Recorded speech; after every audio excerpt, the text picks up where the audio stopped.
I was spinning it and it slipped out of my hand and hit me in the nuts, and I was like, "Ow, fuck, man!" And then Jesse was trying to explain it to somebody, and when he did it, it got out of hand and hit the wall and the door and shit. Oh, no way! Oh my god! No way! Oh my god!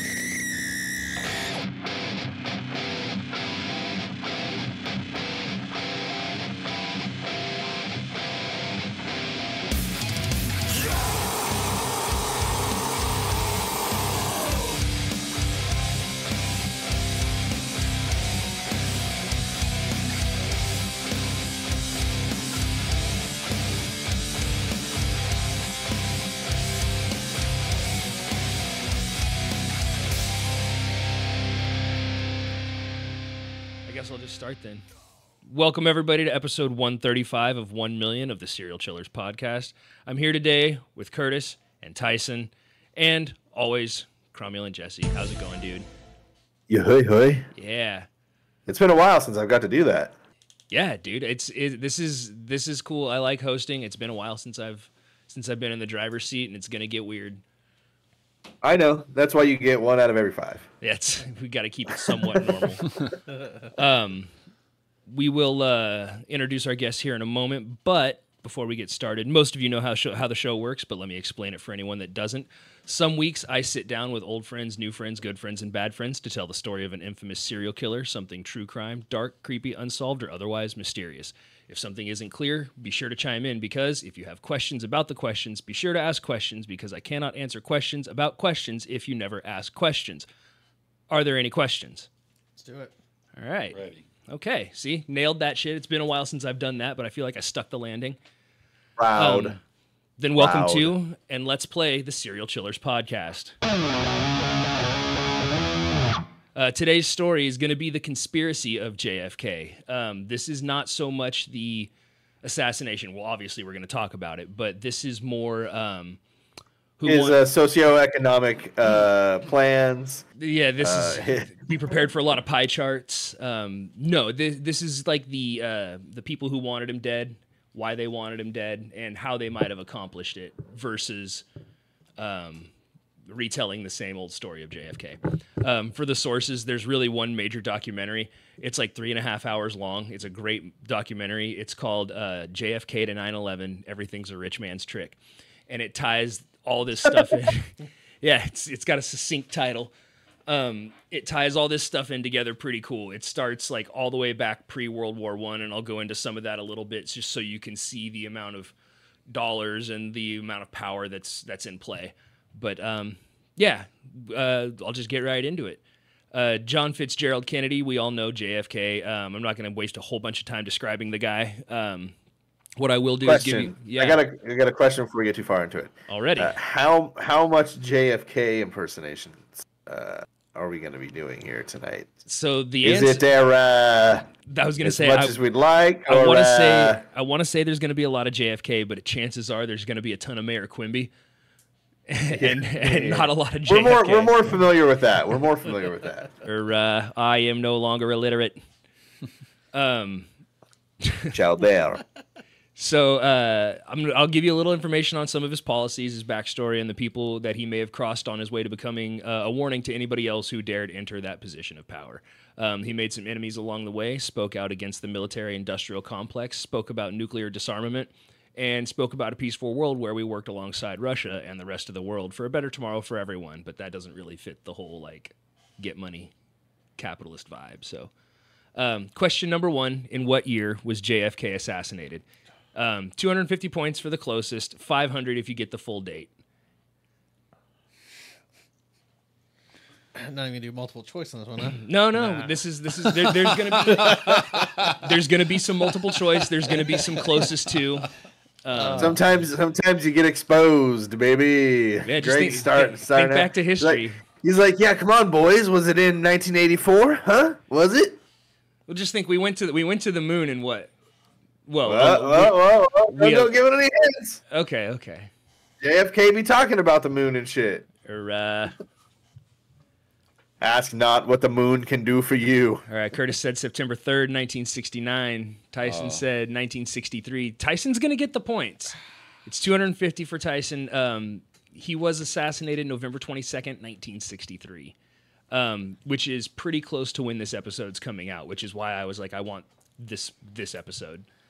Because there's one of the main reasons I remember that it's in November is a Postal Service song. Go on, then. That's how music can just make learn a lot. Did he ask to give the month? You got 500 if you got the full date. Yeah. Oh man, I was not paying attention. Yeah, I went for the bonus points. Hold on 1 second. That's all right. You got the lead, buddy. Yeah, that was just a lucky guess. I should have known. I just watched the show White House Plumbers, and they talk about it a little bit in there, and I should. Oh really? Should have paid attention, but it didn't stick. I was trying to think of Marilyn Monroe's timeline.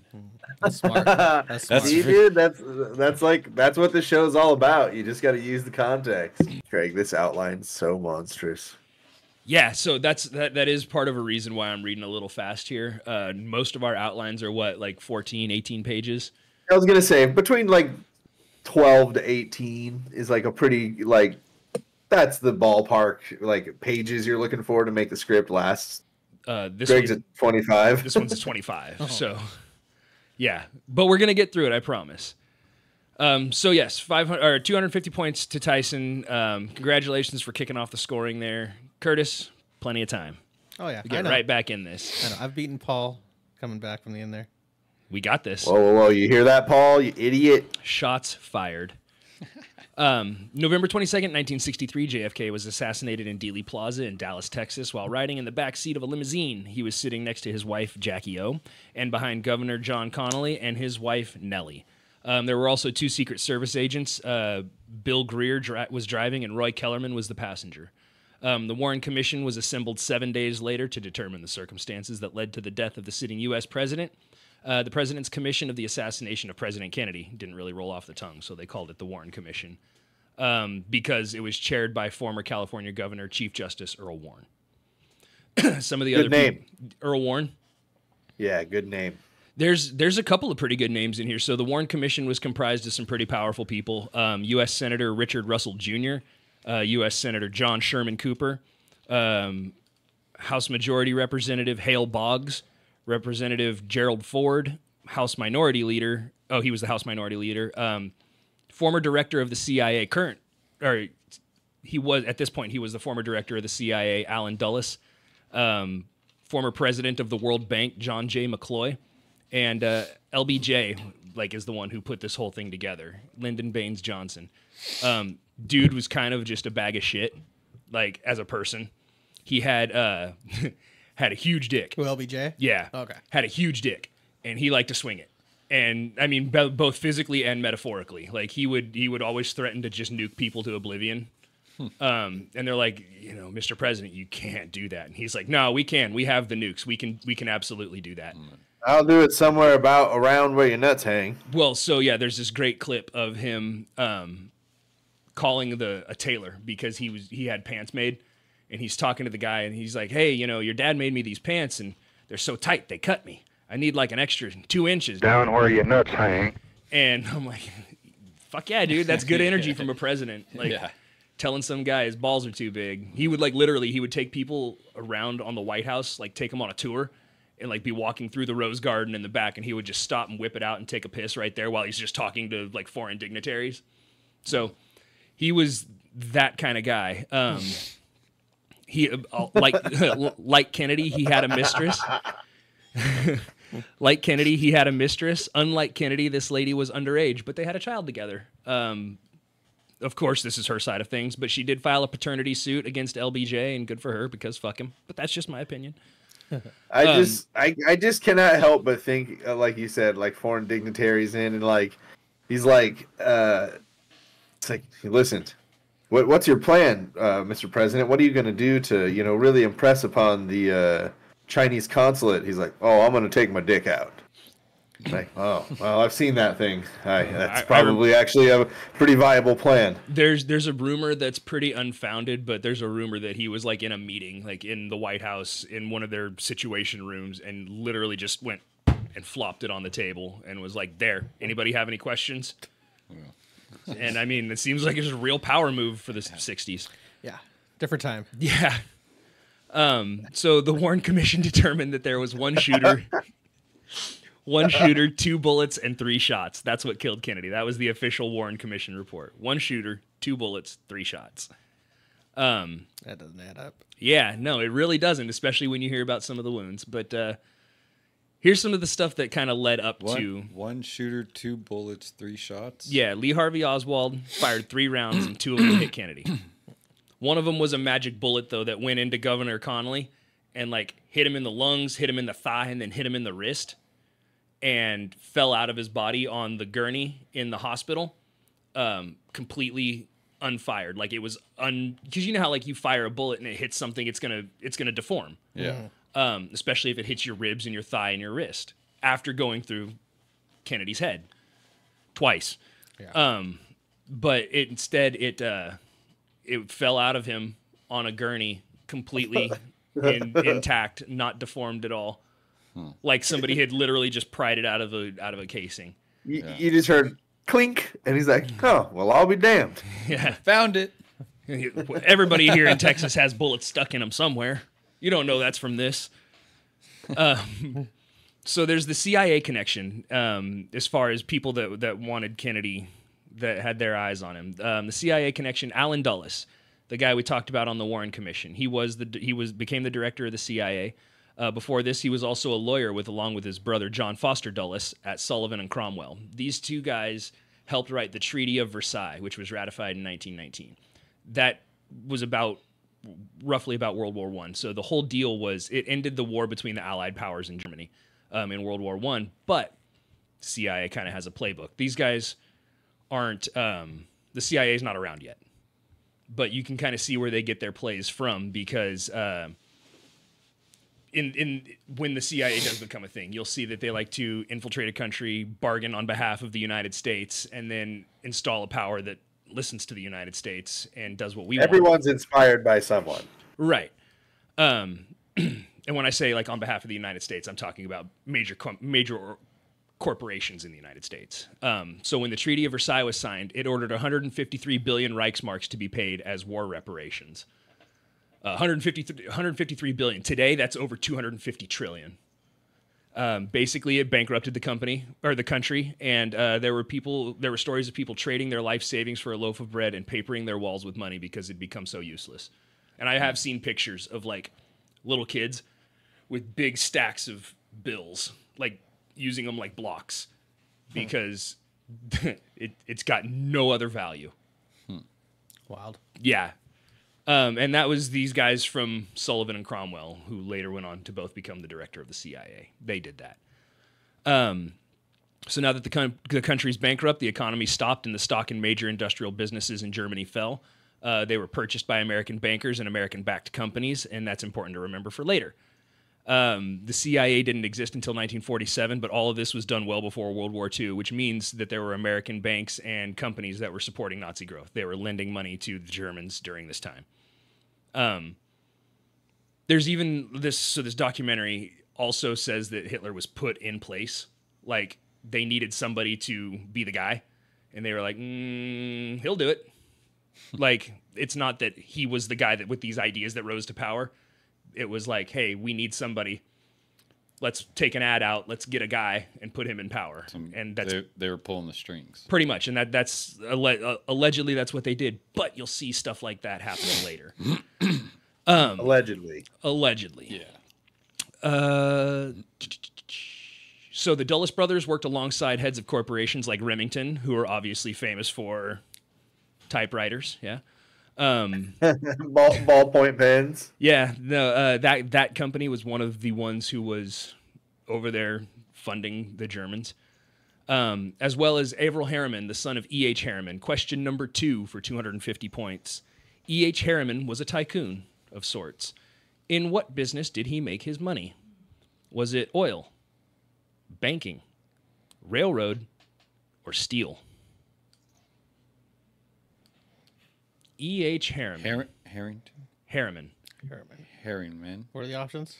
A, oil. B, banking. C, railroad. Or D, steel. Yes, I always get my barons and Your tycoons and your barons. my tycoons all confused. Need them one more time? Yeah. A, oil, B, banking, C, railroad, or D, steel? All right. They both say steel. No points awarded to anybody. Oil seemed too obvious. Was it oil? It was not oil. Railroad? Okay. No, it was railroad. that was In my fact, next if you guess. watch some of the old like Butch Cassidy movies that they had, like, or even if you play Red Dead 2, there's a scene where you steal stuff off a train, and he's like, "This railroad belongs to E.H. Harriman," and that's Averell Harriman's dad. Oh. Okay. So he was a railroad tycoon, and these guys kind of get to pick and choose who gets to be a part of their elite clubs. They do so by picking from other elite clubs, other secret societies that exist. This documentary kind of goes off into Skull and Bones, which I've done a million times, but there's a lot of former presidents who were Skull and Bones members, and the whole deal like is if you ask them about it, they're not allowed to talk about it. What's Skull and Bones? It's Fight Club. Like as recently as W, right? Yeah, when George Bush and John Kerry were facing off, they're both Skull and Bones members. So What's Skull and Bones? So it's a secret society at Yale, and basically they like recruit people to be part of the secret society. And it's kind of like the Freemasons in the way that it's you're supposed to help the other people in the secret society. You're supposed to, if you can hire two people, or if you can hire one person and there's two people out there and one of them's a Skull and Bones member, you're hiring the Skull and Bones member because you got to help your brother before you help somebody else. Got it. And it's Fraternity, basically. it's a fraternity, but it's super secret and super elite and only for the richest of the rich and stuff like that. So like And they also might be spreading the blood of the innocent somewhere. Who knows? there's a lot of stories about like initiation stuff that you have to do, and a lot of weird psychosexual stuff that goes on there, and they wear cloaks and they have skulls and stuff like that. It's a whole deal. But George Herbert Walker Bush, the dad, and W were both Skull and Bones members. John Kerry was a Skull and Bones member. The guy Walter Camp, who founded American football, Percy Rockefeller, Averell Harriman. So all these guys were. Yeah. And so they pick from elite clubs like that. And secret societies really rubbed JFK the wrong way. He didn't fuck with that at all. He said he found the very word secrecy to be repugnant in a free and open society. So you kind of get a sense of how incestuous the relationships were amongst these people behind the scenes. Kind of how royalty uses like inbreeding.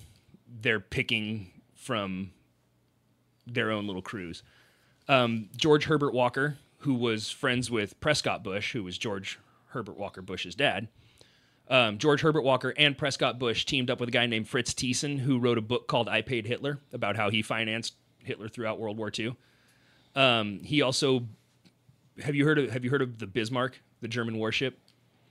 Yeah. So Fritz Tyson paid to have the Bismarck built personally out of his pocket, which was the most powerful German warship that they had. Yeah. He owned United Steelworks, which manufactured 3/4 of Germany's steel. And he came together to financially assist the Nazi Party. He teamed up with the head of the German Central Bank to convince Hindenburg to make Hitler the chancellor in 1933. You can see that they're already like putting stuff like there's a lot of behind the scenes power. And the reason I'm going so much into this is to show that when you talk about like JFK, people are like, "Oh, dude, that's a huge conspiracy. Like, there's no way people can pull those kind of strings." War is good for business. It is, and that's what they're doing is pulling strings behind the scenes and showing how all this can happen. Fritz Tyson had a family lawyer, I guess, as you do when you're hella rich, and that lawyer's name, John Cena.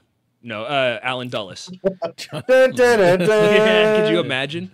Just walking around like this. We never saw him, but apparently he was here. Having an invisible lawyer. But yeah, Alan Dulles, so the guy who was the head of the CIA and on the Warren Commission, was the lawyer for Fritz Tyson, who financed Hitler throughout World War II. So again, it's all this really gross tangled web. Along with Prescott Bush, Averell Harriman, George Herbert Walker, and the Duke and Duchess of Windsor and others, the Dulles brothers helped establish the Union Bank to launder money to Germany during World War II.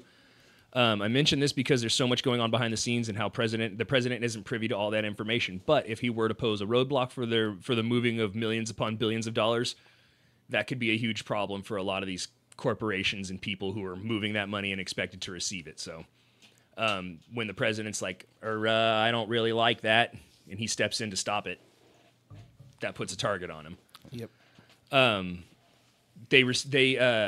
They raised money for the Nazi Party inside the United States and received donations from some of the most well-known families in the country, such as the Colgate family, the DuPont family. And just for fun, question number 3 for 250 points. A member of the DuPont family used to host parties for a very specific type of person. Was it A, close-up magicians, B, psychics, C, politicians, or D, sideshow freaks? The DuPont family used to host a party for a very specific type of person. Was it close-up magicians, psychics, politicians, or sideshow freaks? I know which one I want it to be. Which one do you want it to be? Close-up magicians. Is this your card? I'm going to say psychic because I don't know how to spell it right now. You want psychic? We got Politicians. politicians. I know it's the obvious one, but I feel like it makes sense.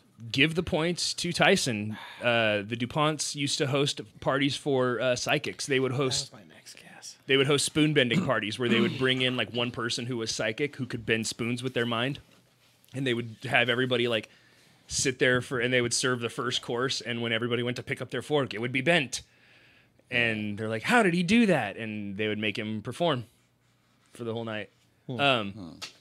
What's his name? John Cena. Yeah, Yuri Geller. He did that for him a bunch. There's a he's an Yeah, astral Yuri projection. Geller. Yeah, Yuri Geller did it a bunch. He was cool with that. If you like remote viewing and astral projection and stuff like that, look up Yuri Geller. He's a very cool dude. Oh, Yuri Geller. Apparently he's a fraud and a total sham, but apparently he says he can bend spoons. But aren't they all? Who would have guessed? So some of the other families that were donors were also the Rockefellers, and the list goes on. They planned on installing a fascist dictatorship in the United States, and they picked one guy to run the whole fascist dictatorship. And I know we've talked about good names on this show before, but I feel like this one might be the game breaker. This might be the high water mark. This guy's his nickname is Old Gimlet Eye. And Whoa! How do we end up with the same nickname? his name is Smedley Darlington Butler.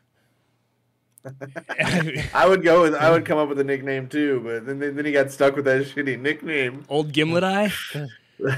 This dude was a fucking American hero. So he spoke out against the plot. He had a televised statement. Like he went on TV and he said that a bunch of people paid him to be in charge of 500,000 men that were going to take over and perform the operations of a federal government.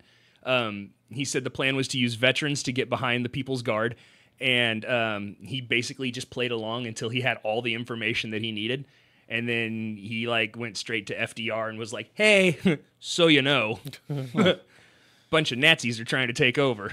Yeah. So, I mean, how fucking wild is that? It's not that long ago, and Yeah.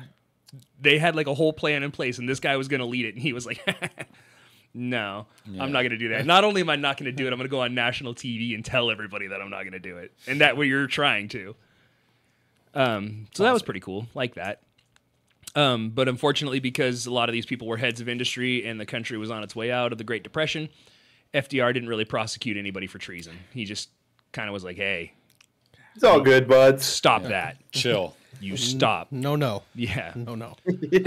But as a result, If I catch you doing that 6 or 7 more times. as a result, he was allowed to seize assets through the quote unquote Trading with the Enemy Act. So if you are financing America's enemies, your assets get seized by the U.S. government. So you want to be $1 billion company and finance our opponents? We are now $1 billion richer. I like that. Yeah, FDR was kind of for the people. America. So some of the companies that should have been affected by this but really weren't, Ford engines. The Nazis used Ford engines in their tanks. Henry Ford was a huge fan of Hitler and vice versa. They got on like best friends. Coca-Cola was another one. They had like whole marketing campaigns specifically directed at the Nazis, and and they were paid for by U.S. companies that were supported by government officials, and they were dealing with billions of dollars. In the quest for profits in Europe, gold was taken from prisoners in the concentration camps. Americans were literally profiting off of slave labor and mass genocide because of, these companies were employing the slaves that were provided to them from the concentration camps. AT&T gave Hitler the most up-to-date phone lines that they had. American railway companies laid the tracks that carried trains that moved prisoners to Auschwitz. Zyklon B gas that was used in the gas chambers was made by IG Farben, which is an American company. And then there was a guy who worked in Dutch intelligence who discovered this, and he made it public. He was like, yo, this is fucked up, and told everybody about it. So, good for him. So, yeah, they basically, all these private organizations basically are kind of allowed to do what they want, and they have their own military, also known as the CIA, who can apply pressure when they need to.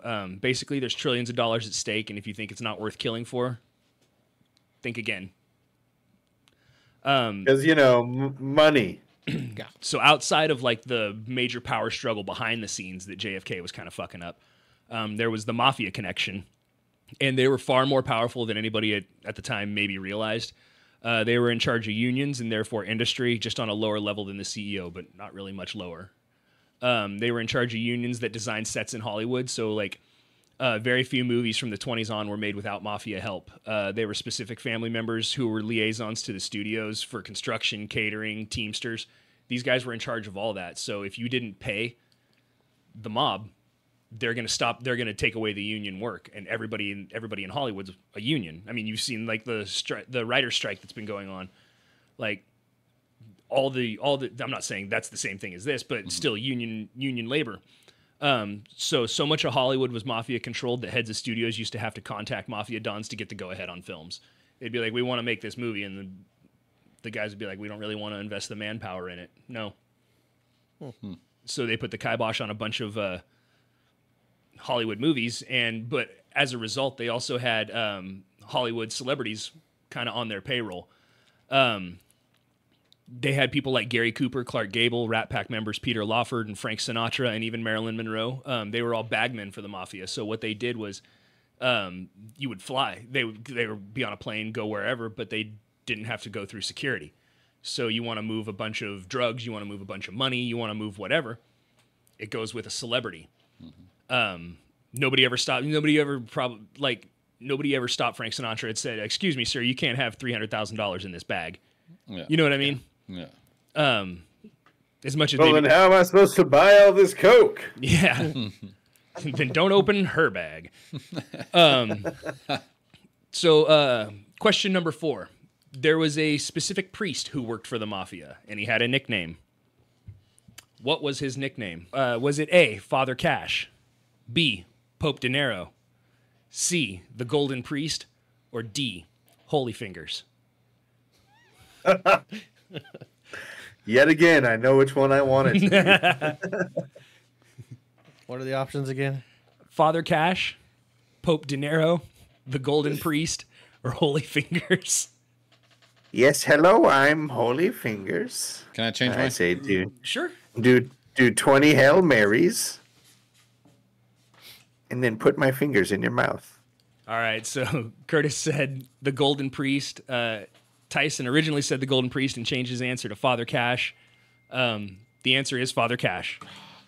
Yeah, his nickname was Father Cash, and he was a bagman for a crime family in New York. It sounded more dirty, or like Father Cash. Yeah, that's what they. And it's actually a damn good nick. I mean, it's a pretty good nickname. I was a priest. I like Cash, Pope. I had to come up with the other 3. Plus, like how much they love money. It's just perfect that his name's Father Cash. I thought Pope De Niro was pretty funny. Yeah, I figured that was a joke. I thought that was. I didn't intend for Holy Fingers to be as dirty as it was. Father Cash sounded very like mafia. Yeah. Yeah, it didn't sound as priestly though. I don't know if that's a thing, but that's why I didn't priestly? go with that one. Yeah. Picture him with his robes and like really expensive sunglasses. Yeah. Like So yeah, his nickname was Father Cash. He was a bagman for a crime family out of New York. By this point, the mob was a little full of themselves. There was a famous mob boss named Sam Giancana, and he even told his brother once, quote, "We own the White House." They had ties that deep. They were allegedly able to corrupt J. Edgar Hoover, who was the director of the FBI. He was the pinnacle of patriotism. That guy was working with Senator McCarthy about the Red Scare. Russians are coming to get you and all this stuff. But how do you corrupt a lawman like that in the 50s? Like the head of the FBI? How do you get that guy to work with the mob? It was a pretty easy deal for them. In the 50s, homosexuality was pretty frowned on, and they had photos of J. Edgar Hoover in a dress giving his buddy Clyde Tolson a Hummer. And old J. Edna? Yeah, J. Edna Hoover. That's my gamer tag on some game platform. I can't remember which one, but it's J. Edna Hoover. So yeah, they basically said, "Hey, we're going to tell everybody that you wear dresses and like boys, and you're not going to be able to do your job anymore, or you let us just keep doing our thing, and we'll stay out of your way, and you stay out of our way." And he liked that option, so he just kind of let it ride. At one point, Democratic politician and future possible presidential candidate Anton Shermack tried to crack down on bootleggers. Didn't really go well. He was assassinated for it. He was standing on stage with FDR, and there was an assassin named Giuseppe Zangara, and he claimed it was because he hated rich people. He said, "I hate rich people," so he shot this guy. Didn't shoot FDR, but he shot the guy who was Anton Shermack. I was going to shoot FDR, but I am retired. Then have a nap and then shoot Shermack. In their book, Double Cross, the Giancana brothers claimed it was because he was told to say that. Basically, those were the lines that they fed him. It was a hit, and they let the assassin take the fall as a patsy. According to the book, when Zangara was placed in the electric chair, Sam, the older brother, leaned over to Chuck, the younger brother, and expressed displeasure with how nice and neat the whole thing was wrapped up. He said in the book that this was something the mafia has been doing forever. In fact, it was, quote, "a practice as old as the Sicilian hills," where they get somebody to assassinate someone, or they have someone killed and then have somebody already set up to take the fall. Sounds kind of familiar. Basically, it was a political spokesperson who was working to better the lives of other people, who was murdered in broad daylight by a patsy who was killed for his crimes. And this is 27 years before JFK. It's actually amazing the timing of how the mob got so much power in America. The quick and dirty is essentially there was a boat designed to outrun the German U-boats and deliver supplies to allies in 1942. It was sabotaged in New York Harbor by a Manhattan-based Nazi agent. Great job, Hoover. A naval intelligence officer contacted the mob because of their intricate dealings with dock workers union and things being imported and exported. So they were like, "Hey, we need some information. What can you guys tell us?" And the mob was like, "Why would we help you guys?" And they were like, "Because we're prepared to look the other way on a bunch of stuff you guys are doing." And they were like, "Okay, sure." So they did. And the mob was basically on its last leg. It was New York was absolutely the strongest part of it at that point, of the American crime families. But it was struggling. I mean, if they hadn't made this deal, it probably would have collapsed completely. But the U.S. needed their help, so they stepped up as the true patriots that they are. As such, they returned to almost full strength because of the deals they cut. They established governments in Sicily after Mussolini locked up the mob bosses. Basically, during World War II, he cleaned out all the organized crime and had everybody imprisoned. And the U.S., after World War II, went over there and were helping reestablish cities, but they were trying to install governments, but they didn't know anybody. They don't know who's trustworthy and who's not, so these people who used to run... We're new in town. Basically, yeah. So they asked these guys, these mob bosses who are already in prison, who know the neighborhoods and know who's shady and who's not, to come out, and now you're in charge again. So we're releasing them from prison in Italy, and then they're sending them straight to the United States. I mean, you guys saw The Sopranos, like that. That's how it's a pipeline. Yeah. So yeah, not only do they have the top law enforcement agency in the country, Hoover, under their umbrella, but now the U.S. military is working for them as well. They're powerful and they're feeling it, so much so that one of the mob bosses who was serving a 40-year sentence was released. After he was released, his name was Lucky Luciano. He joined somebody. Who did he join? Question number 5 for 250 points. Who did Lucky Luciano join? Was it A, the FBI, B, the CIA, C, the House of Representatives, or D, the Department of Justice? FBI, CIA, House of Representatives, or the Department of Justice? This one doesn't have a fun answer. I'm sorry, Greg. Yeah, sorry. They both said D, the Department of Justice. No points awarded. The answer was B, the CIA. So Lucky Luciano joined the CIA. I feel like I've watched a lot of documentaries on them on YouTube. Mm-hmm. I don't ever remember. And I know he was part of the mob, right, in Vegas or whatever. In New York. Oh, New York. Yeah, he was one of the bosses. He was serving 40 years in prison for crimes that he'd already been convicted of, and they got him out early and basically gave him a job working for them doing, well, we'll get to it. Again, this is nothing new to politics or organized crime. JFK's father, Joe Kennedy, made the family's fortune as a bootlegger during Prohibition. He built the family on the back of organized crime, but he was also a politician, so he was able to wash the hands that he helped dirty.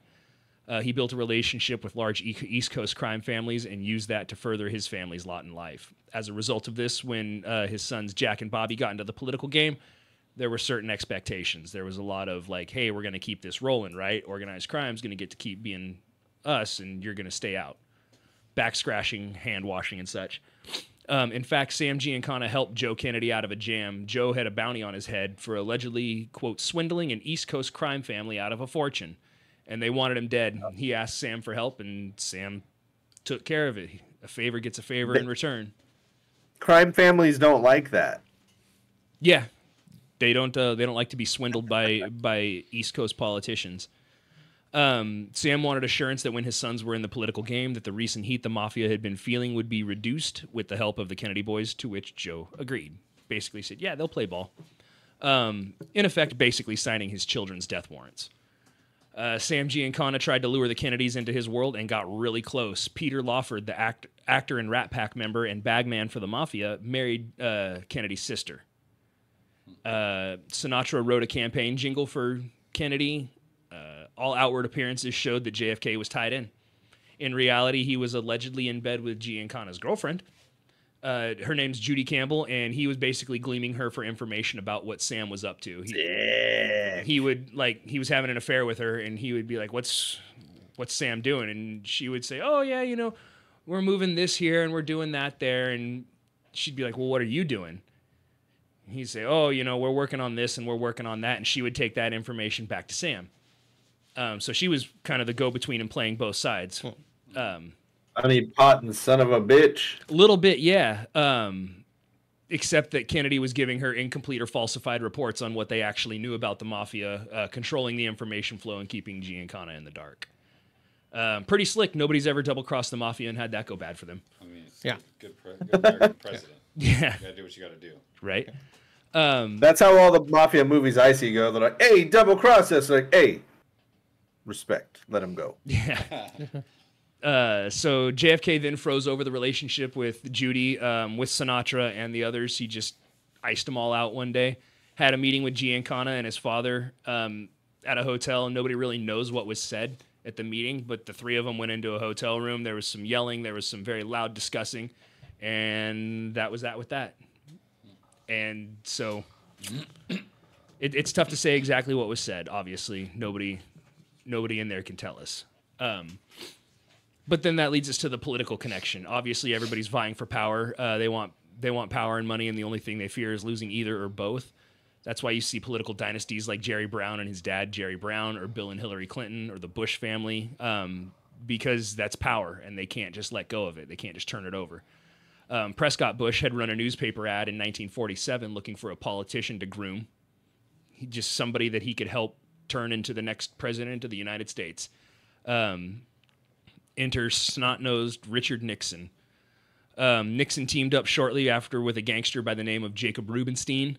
Remember him for later. He'll come into play again. This guy he was kicked out of Chicago. He was in a Chicago crime family, and he was booted from it. They said, "Get the fuck out." Basically, we don't really want you around here. You can go do something else somewhere else, but you're done here. This guy's too much of a criminal to be part of our crime family. I think he wasn't a good criminal. That was the problem. Like he was just gonna get him fucking caught. Yeah, he was just he was a pair of clown shoes, and he kept fucking up. Yeah, a little bit. He liked numbers, so he would organize casinos and clubs and stuff like that when he got to Dallas. JFK's running mate for his presidency was LBJ, who we discussed, not a real good guy. LBJ had he had his own personal hitman, and this guy's name was Malcolm Wallace. He killed a pro golfer named John Douglas Kinzer. He was found guilty of murder. LBJ commuted his sentence to a 5-year suspended sentence for which he served no jail time. He used Malcolm Wallace. To be powerful. He used Malcolm Wallace to kill his sister Josephia. LBJ had a lot of shady dealings with Texas businessman Billy Celestes and the underage mistress, who we've already mentioned. There was also a guy named Frank Fiorini, or Frank Sturgis. He went by both. He was an ex-Special Forces sharpshooter, and he was in Cuba smuggling arms to both the Batista regime and Castro's insurgent fighters. So he was playing both sides. That seems to be the way to make the most amount of money. Yeah, like that way there's no, like, what was that Mac from It's Always Sunny? I'm playing both sides. That way I always come out on top. Yeah. So yeah, there's just another example of us doing it.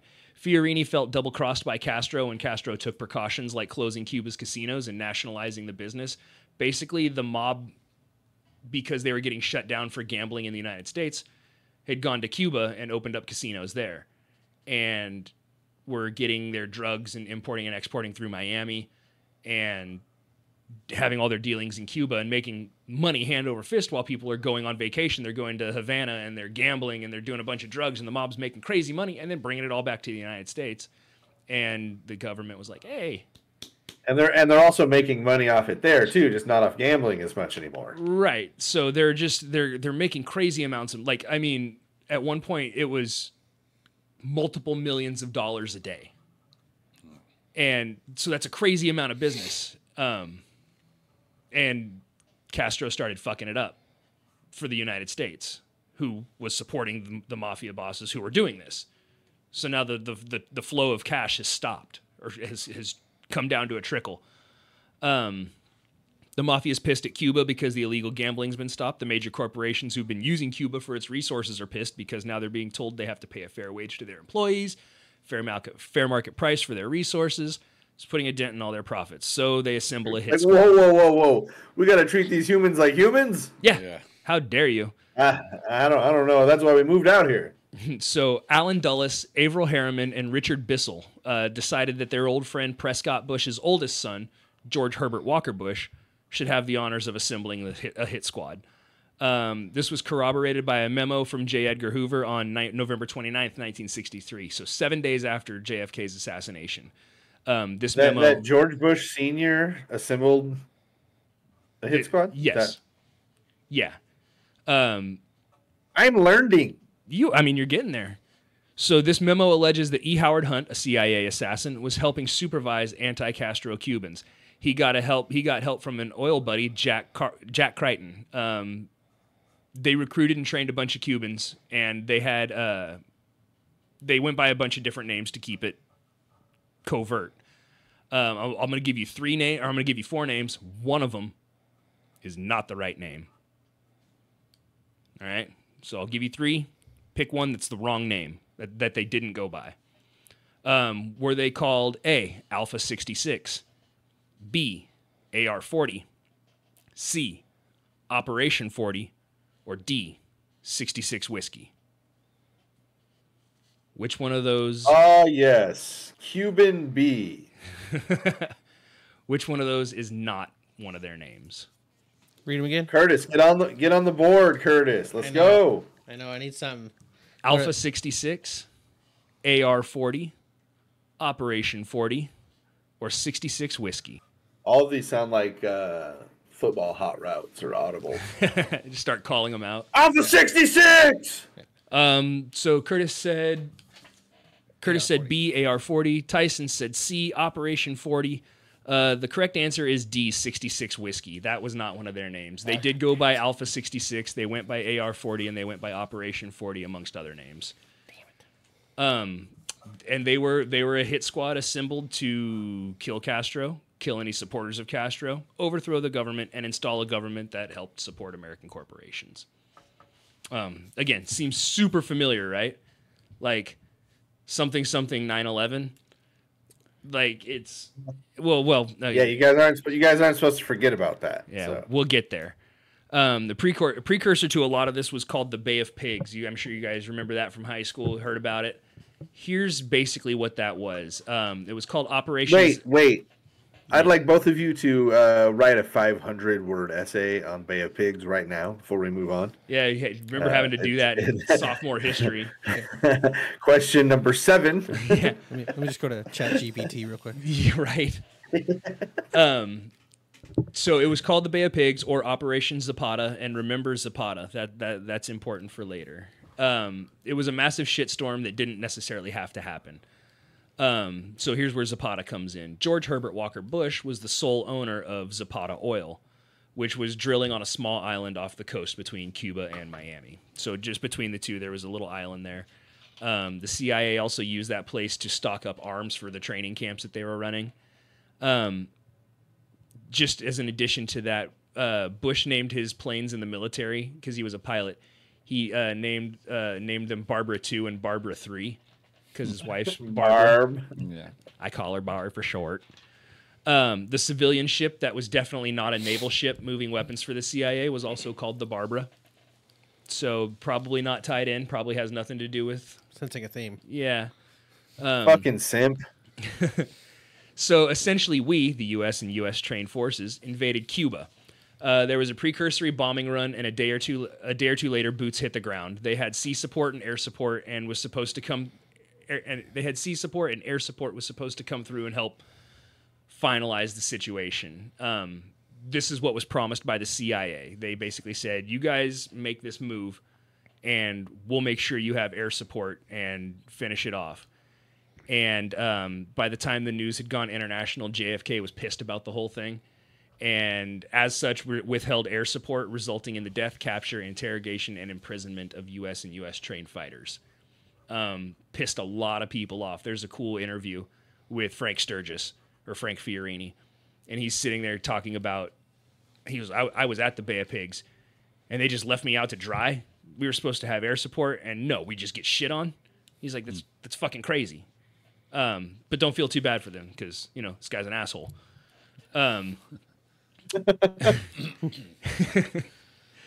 So this caused issues between Kennedy and the elites who were going to profit from the exploitation of Cuba's resources and people, and the CIA, who had agents there on the ground who were now captured and potentially spilling secrets to the communists. As a result of the failed Bay of Pigs, JFK closed the camps that were training the anti-Castro Cubans and allowed Khrushchev, the Soviet leader, to inspect the camps. This had to have pissed off Joe McCarthy and J. Edgar Hoover, who were basically building their careers on arresting and hassling people who they thought were communists. They went so far as to call Marilyn Monroe a communist, and so this was fun. She hired a private detective to hide listening devices inside her own house, so that she had JFK coming through, she had mob bosses coming through, she had celebrities coming through. She wanted to be able to record that stuff. She liked to feel smart and involved, so she would take this information that she was getting from all these secret sources and relay it in a public setting, like at a dinner party. She'd be like, "Oh yeah, we do this against Cuba," and they're like, "Wait, fucking what?" And it's just super classified information that JFK said after he had post-nut clarity. So she hired this private detective, and he installed a bunch of listening devices around her house. Then J. Edgar Hoover was like, man, we gotta listen to what she's saying. She's saying a lot of stuff she shouldn't. So he hired a private detective to put listening devices all around her house. because they thought she was just the same guy. They thought she was a communist. They're already there. And then there was a third guy from the Department of Justice who hired a private detective to put listening devices inside her house. And yes, it was the same guy. It was the same guy for all 3 jobs. So he was like, they were like, she goes, I want you to put listening devices in. Okay, done. Hoover's like, hey, we want listening devices. He's like, guess what? You're not going to believe this. And then the Department of Justice is like, hey, we want them too. And he's like, get the fuck out. It must be my lucky day. Best job ever. Yeah. Paid 3 times. I'll send you an invoice. Yeah, copy and paste on that bill. No doubt. I don't know. I'd be charging the DOJ a lot more. So yeah, I think this is how Hoover got wind of JFK's affair with Marilyn, which he used to blackmail Kennedy. Imagine running for president for a second term, and they're like, he's soft on communism. He closed down camps where we were training anti-communist fighters and let the Reds take a tour, and his mistress is a communist. You know what I mean? Like, it's just they've got all this information now. So it would kill your career back then.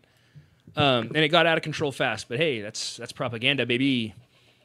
There was this lady named Marita Lorenz. She was Fidel Castro's lover, girlfriend, consort, and person. And she was like recruited by Frank Sturgis to kill Castro. He was like, hey, for America, we need you to kill her. We need you to kill him. And they made a movie about it called My Little Assassin. And it's got Joe Mantegna in it, who plays Fat Tony on Waterboy? No, on Simpsons. The Simpsons, yeah. Oh. But he's the one they talk about. That's Joe Mantegna. Joe Mantegna is an actor. Yeah, He's from My Little Assassin, which sounds like a children's program about spies, but that's whatever. It's like, I assure you it is not. It is not. It looks like a C-list movie. I'm curious on some of these movies. I probably want like a list when I go home. Yeah.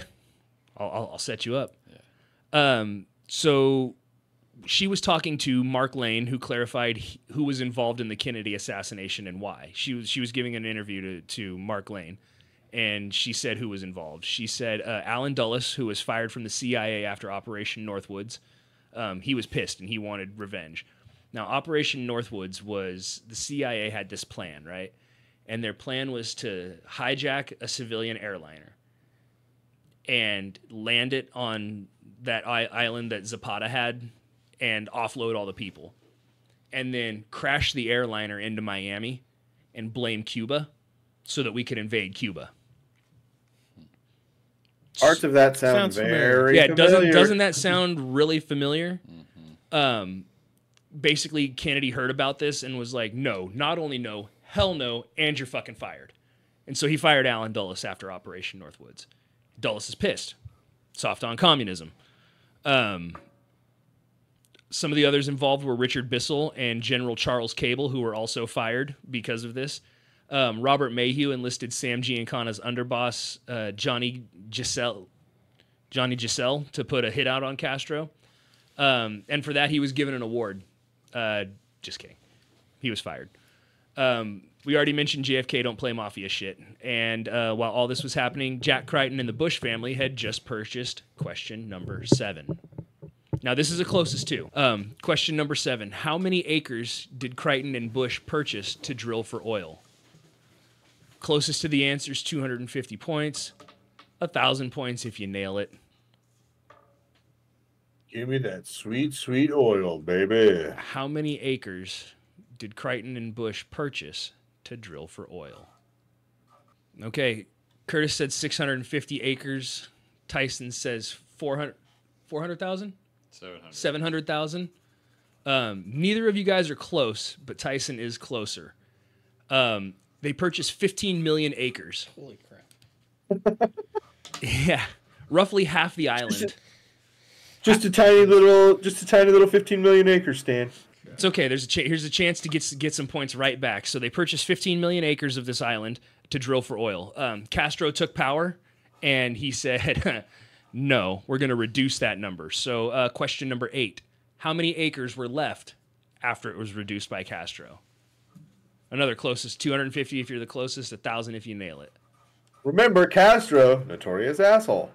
Was he, though? I don't know. I never met him. He fucking liked ice cream. That's cool. Hey, dude, we totally have something in common because I like ice cream. I also have a beard. Tyson playing the long game says 15 million that Castro didn't reduce shit. Curtis, what'd you say? I said 7 million. 7. Curtis says 7 million. The difference. Curtis is gonna get the points. He is closer. Castro left them with 20,000 acres. I'm on the board. Meaning his company Wow, had that's quite a reduction. Yeah, from 15 million acres down to 20,000 acres, meaning that company had just tanked. It is delisted from the stock market. It's no longer an oil magnet like it used to be. It was a huge investment for a bunch of oil barons, and it was a bust. So they're pissed. They just lost hundreds of millions, if not billions of dollars. And Curtis is on the board. Boing, boing, boing. Yes. So comeback starts. Lesson learned, right? Onward and upward to better things for these Texas oil millionaires, right? No. Crichton and other oil barons named Clint Murchison and Harold Lafayette Hunt were also taking major tax cuts due to the oil depletion allowance that was going on at the time. So Kennedy wanted to end all of that. Not only did the investment get reduced with no cash flow coming back, the company went tits up, and the tax break they were receiving is now going away. So these Texas businessmen, they sure knew how to take a loss. Bobby Baker was an assistant to LBJ. In fact, he was his political advisor, and he had LBJ in some hot water. He was arranging prostitutes and sexual favors for congressional votes. Stuff like that. And LBJ was like, yeah, you go ahead, you put it on the company tab, and you get yourself a hooker for this guy and make sure he votes my way. And this guy got caught for it. Bobby Baker was being investigated at the time, but he stepped down to help the cause because he knew LBJ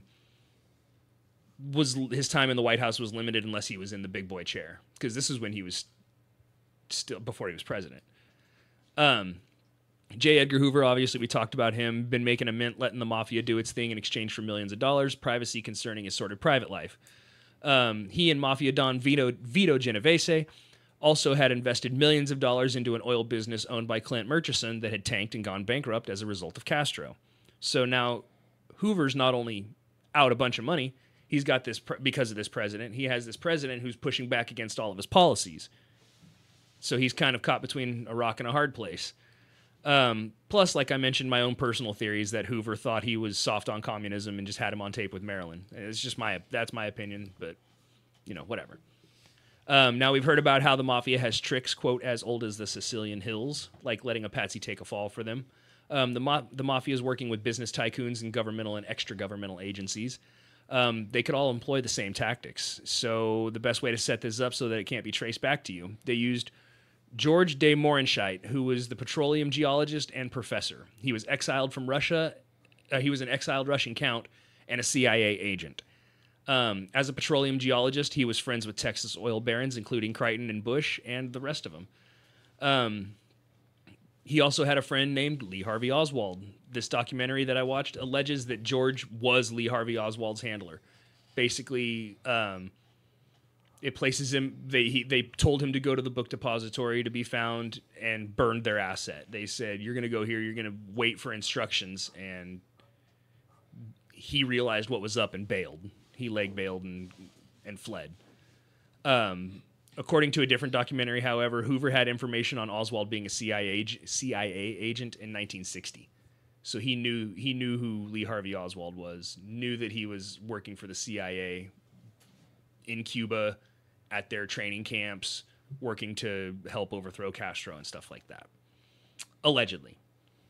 However, Oswald may have also been an FBI agent undercover at the CIA because them both supporting the sides of the fighting in the communist Cuba. Like there's a lot of, well, he's actually this, well, he's actually that, and it's all specious evidence at best. So now, as far as like the actual assassination, the things that happened, again, these are alleged to have happened. Once they had the people, they had to come up with a plan. Too many snipers hitting a target at once would destroy the target. Basically, what this documentary said was that if they all hit their target at once, his head would just burst like a pumpkin, and they couldn't have that. Then it's too obvious that you don't have a single shooter.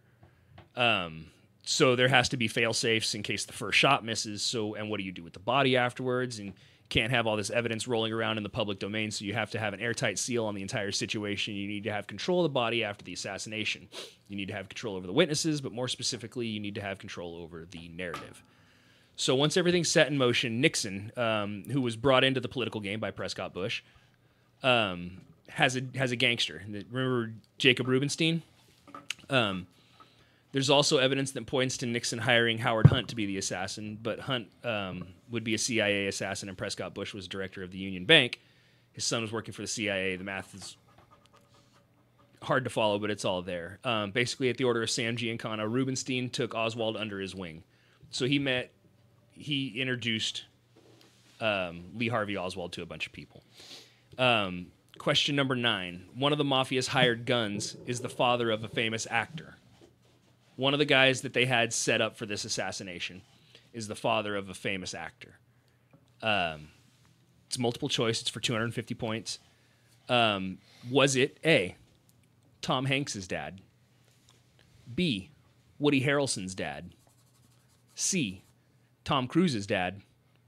Or D, Rob Lowe's dad? Tom Hanks, Woody Harrelson, Tom Cruise, or Rob Lowe? One of those guys had a father who was an assassin. Which one was Woody Harrelson? He was B. Yeah. That's your answer? Yeah, close your ears, Cuddy. Yeah. Both of them said B. Oh, you did? Yeah. Woody Harrelson is correct.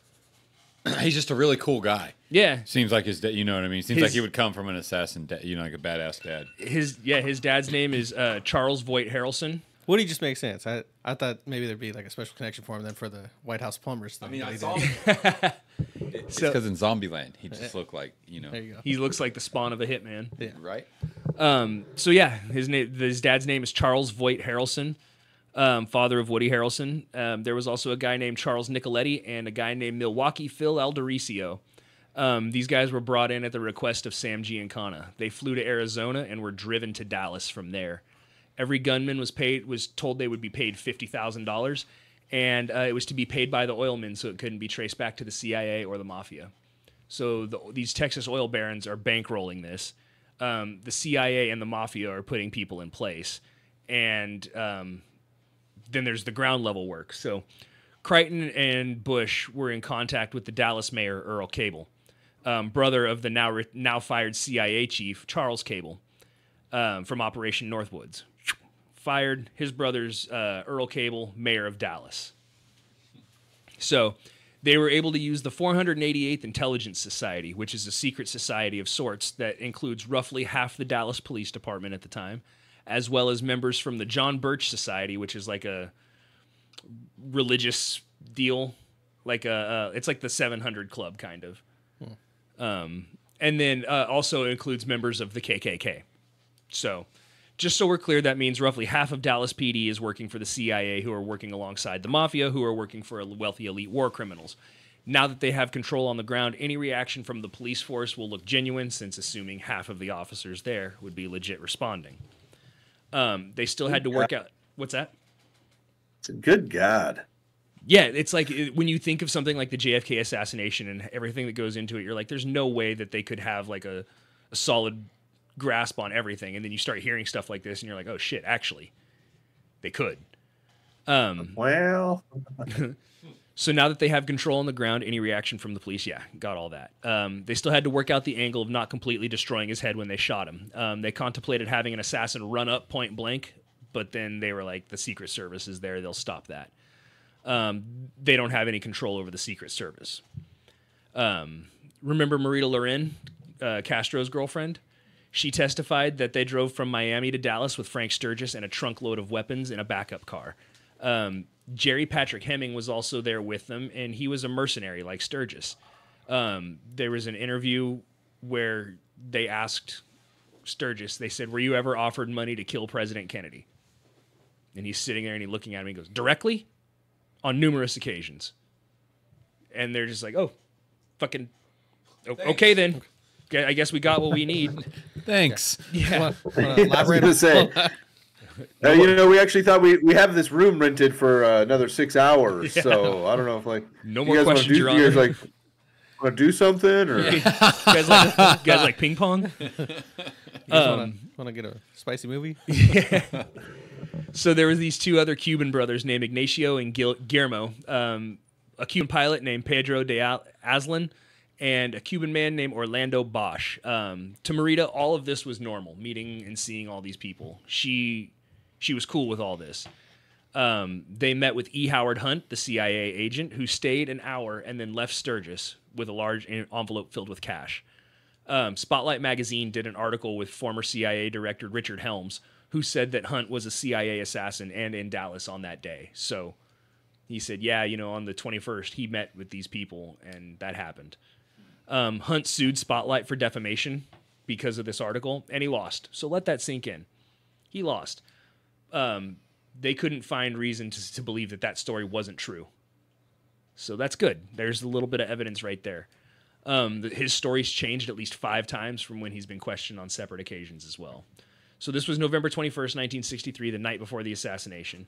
Marita said she wanted out when she asked Frank what was going on, and he was like, hey, I can't tell you. Like, normally I tell you everything. I let you know. He said, I can't tell you this time. And she was like, well, I don't want anything to do with it then. So she got herself a plane ticket and split back to Miami. After the assassination, Frank called her and told her, you should have been there. We made history. We killed the president. So it's called plausible deniability, you fucking idiot. Why are you making that phone call? Well, because he's a moron. I told you Frank Sturgis wasn't exactly the coldest tool in the drawer. God damn it, Frank. So we talk about people being complicit in the acts. Sometimes it's not their fault. CIA pilot Tosh Plumley, who flew several assassins into Love Field, had no idea who they were or why.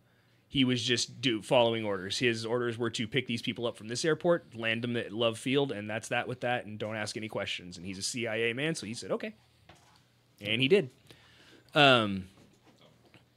He was following orders, and it all seemed on the level to him. So keep that in mind when we talk about some of the reactions from some of the Dallas cops too, because some of these guys are legit and they're trying to help and they're trying to respond. In a different documentary, is it like totally appropriate that I keep thinking "Good Morning USA"? It absolutely is. That's called predictive programming, and it's made to make the CIA seem more approachable after all their war crimes and stuff.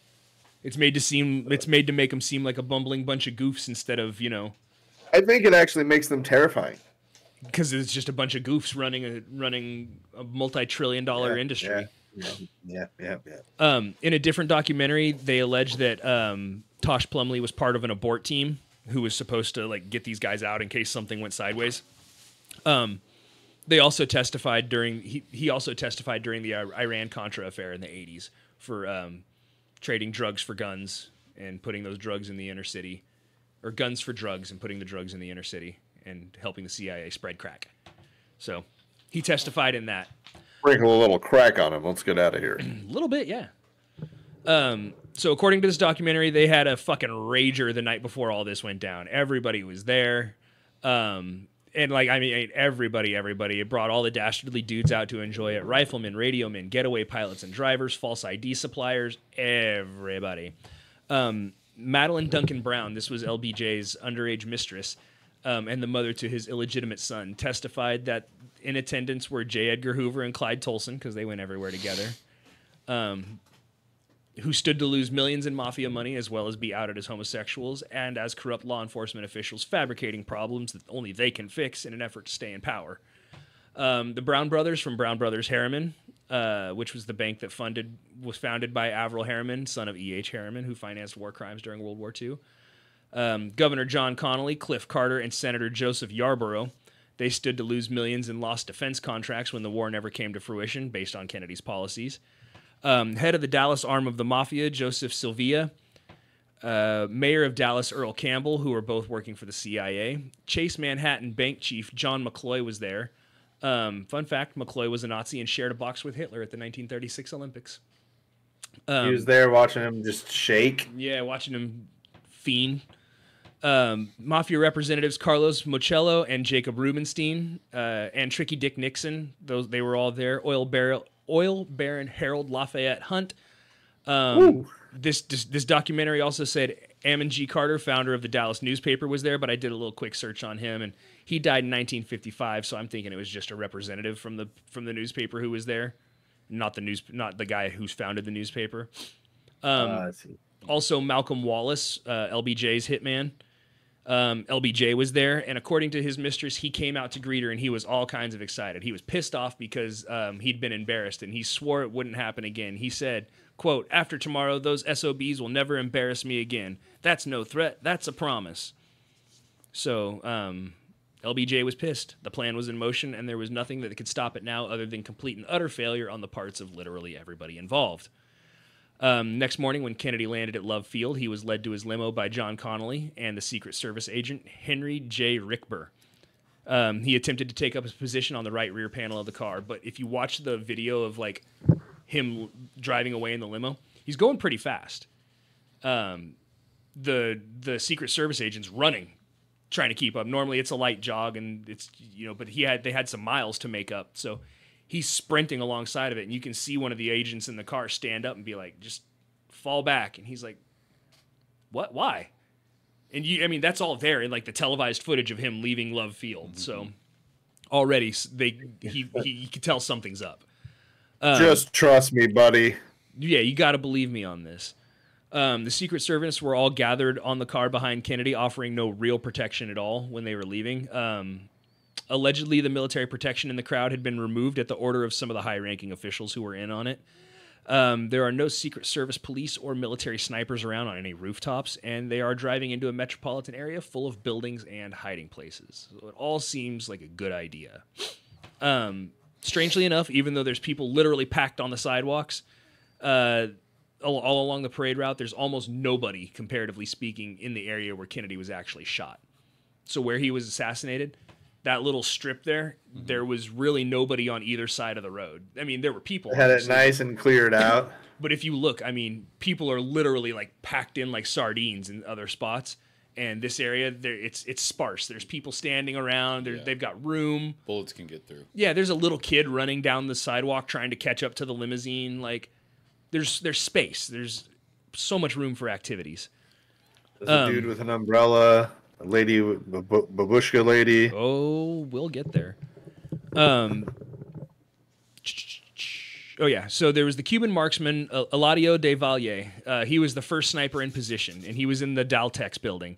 Hunt let them in and left the room unlocked for them to use.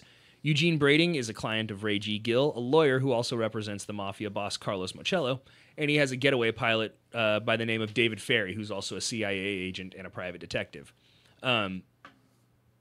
David Ferry had alopecia. I don't know why I have that in here, but he was also working on cancer research, like giving people.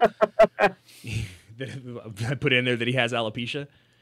Yeah, he's an alpaca, Mom. No place. So he was working on giving people fast-acting cancer, like super aggressive, mutates really fast, and he was trying to give that to people. Those last two bits were claimed by somebody who was very close with Lee Harvey Oswald, so take that for what it's worth. But also, according to this same lady, David and Oswald were part of an abort team to cancel the assassination. She said that they were trying to stop it from happening.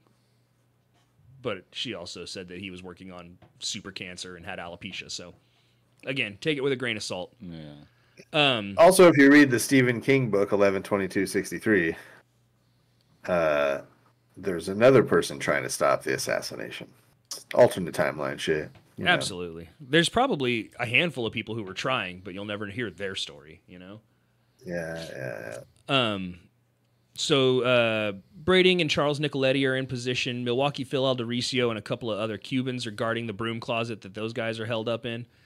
It was an established pattern. There was a radio man to communicate to everybody. There was a shooter and a backup shooter in case the first shooter missed, choked, or got cold feet. About accidentally starting a nuclear World War III or whatever. Yeah. Richard Kane, he was the head of the police force and a longtime friend of Charles Harrison. In the book depository window was Malcolm Wallace. He was spotted and identified by an old man waiting across the street. So this guy was like waiting in line across the street in like some government building. You got to stand in line at all the different windows and stuff. He's standing there and he looks over and he was like, That guy with the dark hair and the glasses. Does he have a gun? Nah. And just let it go, because whatever. And then later on was like, oh shit, he was the shooter in the book depository. So he gave an interview talking about that. The other end of the book depository and the first person to be spotted was Frank Sturgis, which I know you're a fan of big dumb Frank Sturgis, and he was the first one to get spotted. Somebody turned around and was like, "What's that guy doing with a rifle in the window?" He was like, "Nothing, mind your business." Nothing, not me. Yeah, his Cuban guards were also spotted. So somebody was like, "There's a guy with a gun and 2 Cuban guards. What's going on there?" So he kind of blew it. And then this is where you've seen the Zapruder film, the footage of JFK being assassinated, where he's like driving down, and it's been like in everything that they talk about with JFK, where you see his head go back and all that stuff. You've seen JFK footage. You've seen Zapruder. Like, yeah, it's called the Zapruder footage because the guy that filmed his last name was Zapruder. Okay. And there's an edited version. So what they took out was like 4 or 5 frames. But the part that's removed is it shows brake lights on the limo. So after the first shot, the limo slows down to give a shooter a possibly easier target than a moving target to shoot at, and then takes off. Well, the Zapruder footage was seized, and then once it was publicly released, it's missing like 4 or 5 frames right there where you see the brake lights light up and the limo slow down before it speeds away. So that's just one of the things that sticks out as weird in the whole thing, is that there's a clip there, and you can, if you watch the reaction, because it doesn't have any audio, if you watch the reaction, there's, like I said, the little kid running down the street. After the first shot, the little kid stops and looks back behind him to see where the gunshot came from. Like they're chasing the limo and they stop and then turn around and look over their shoulder back the direction that the first shot allegedly came from. So, yeah, this is where the Zapruder film starts. Orville Nix took a video of the event also, but it's not available, or what is available doesn't show pretty much anything, which is too bad.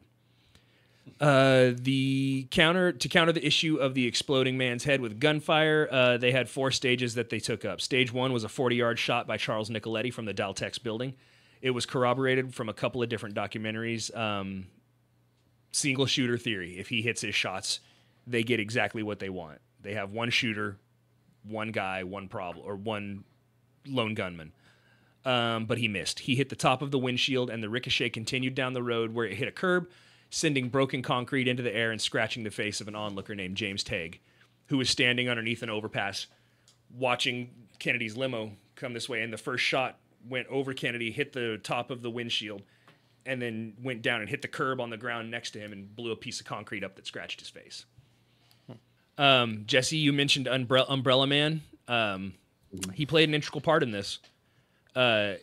Umbrella Man gives the signal saying the shot missed. He's the one who opens the umbrella, and they're like, oh shit, that's the signal. That's the go sign, even though they've got radios. Seeing the signal, the 2 shooters fire from the front of the vehicle at approximately the same time. One of those shooters is Charles Harrelson. At the same time, in one of the interviews when he's in prison, he says, at the same time I said I'd killed the judge, I said I'd killed Kennedy.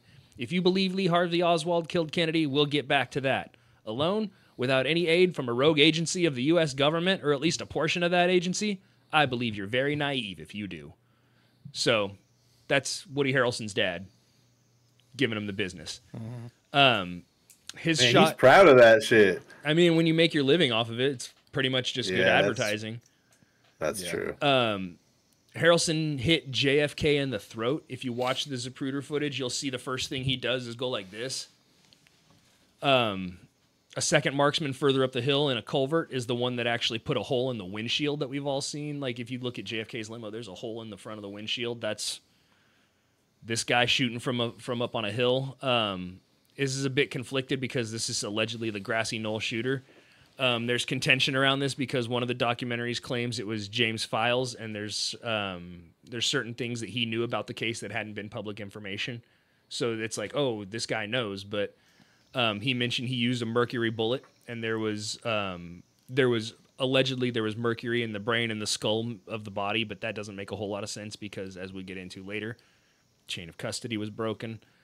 However, he did mention that he bit down and dented the bullet casing in an interview, and they found a casing, but it wasn't dented, at least not to any dental records that they could match or anything. So that his like seems like he's one of those guys who's just like, yeah, I did it, but maybe didn't really have a whole lot to do with it. Little serial confessing action. Yeah. So this has all taken place over a couple of seconds so far. Through all of this, Kennedy's still alive. He's just been shot in the neck, and nobody really seems to notice. The orders were then hit it with everything. Secret Service agent Roy Kellerman described it as, quote, a jet sonic boom. He said all the rounds coming into the car at once. They basically just peppered it. And Frank Sturgis missed his shot, and he shot Governor Connolly in the ribs. But they try to say there was only 3 shots, right? Right. So, Frank Sturgis missed his shots and hit Governor Connolly in the ribs. At the same time, Eladio Del Valle hit Connolly in the wrist, and Charles Nicoletti hit him in the thigh. So, fucking good. You plan the assassination of a president. You deserve to get your shit shot out when you're sitting 4 feet in front of a moving target. The 2 of those guys are models, remember, from Zoolander? Yeah. Exactly.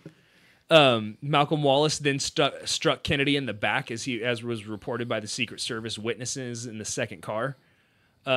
He was wearing a back brace, and so it held him upright. So even though he was shot in the throat, he couldn't go down.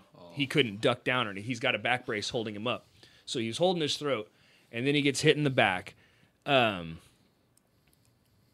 His back brace kept him upright, and now Jackie's like, oh shit, like what happened? And she looks over. Poor guy's been shot like twice in the last 5 seconds, and then there's like a jet sonic boom at the car. Things are a little hectic in the limo. John Connolly's all fucked up in the front seat, missing ribs and a lung, bleeding from the back, thigh, and wrist, and there's a hole in the windshield. But the POTUS is still alive. So what do? Tap the brakes on the limo.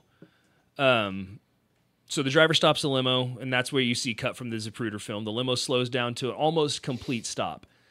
The final shot came when the limo slowed down. Charles Harrison took the heat for firing from the grassy knoll, but the trajectory would have pushed Kennedy's head down into Jackie's lap rather than back. There was a man in the storm drain firing from the same side but a much lower angle. He shot upwards, pushing Kennedy's head back into the left. His name was... Back into the left. His name was Curtis Laverne Crayford, or Larry Crayford. I got a couple questions. Lay it on me.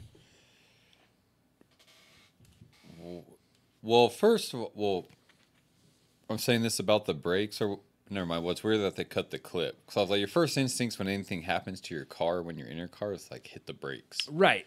But the fact that they cut the clip is... Well, and think about it.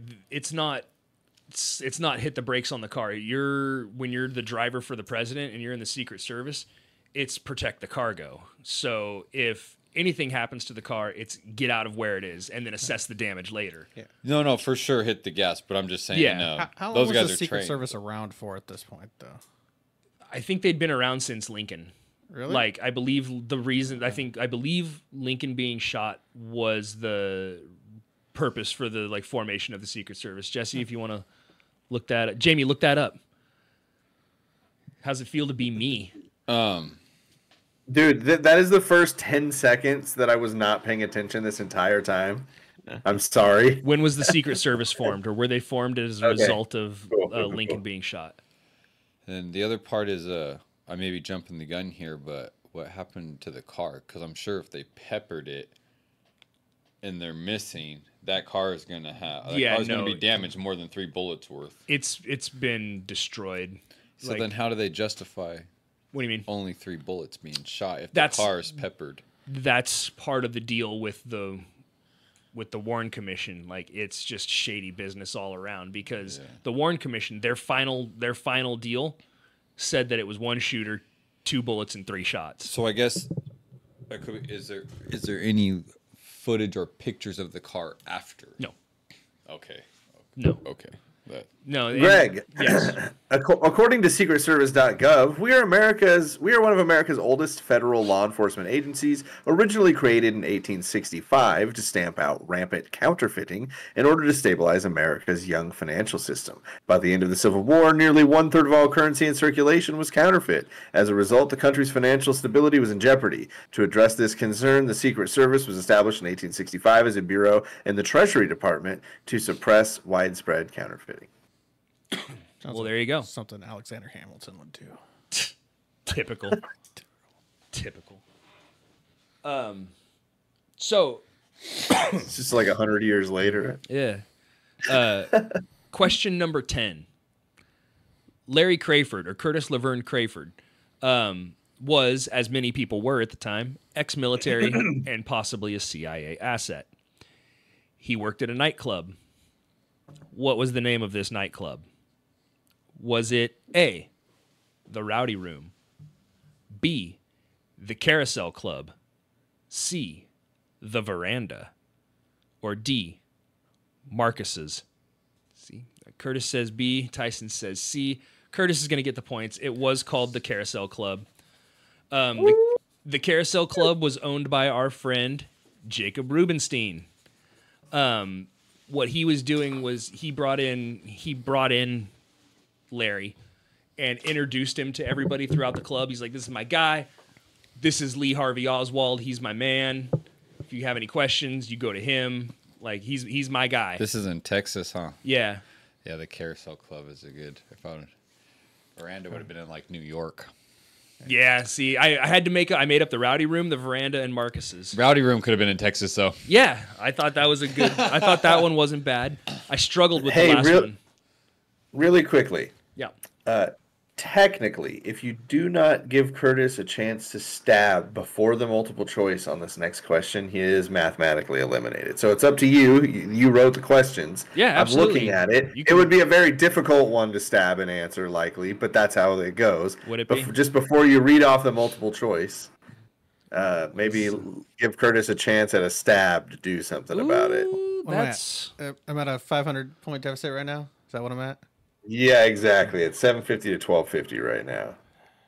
What's a You stab? could just award him. You could award him 500, and it could tie it up, and we can move to some sort of artistic challenge if it happens to go. Yeah, that way. we'll do that. Tyson What still sucks gets is a I multiple changed my choice. answer twice to the wrong answer. you got to go with your gut, man. You got to go with It your is gut. so No, true. Tyson's it's been so killing it. true. So yeah, I'll give you a chance to stab, and if you tie it up, we'll go to an artistic challenge. What's a stab? So if you can guess the answer before I give you the multiple choice, like if you say if you want to stab, it's worth more points. But Okay. I won't. But you have to stick with that answer. You Man, don't Curtis get to, is pretty smart. We used to do it a lot more often than we do these days. I think Yeah. people just don't want to stab as much because Sure. the risk And versus it's also reward. it's Yeah. the Hail Mary. It's Yeah. for sure become the Hail Mary. It happens a lot more late game. Yeah. So yes, the Carousel Club, owned by Jacob Rubenstein, who's introducing Larry as Lee Harvey Oswald, basically saying, "This is the guy. This is Lee Harvey. He's my friend," and it's not him. But it seems like to me, Lee Harvey Oswald, and this is strictly my opinion. I have no evidence to support this, but you know how James Bond is a code name? The guy's name's not James Bond.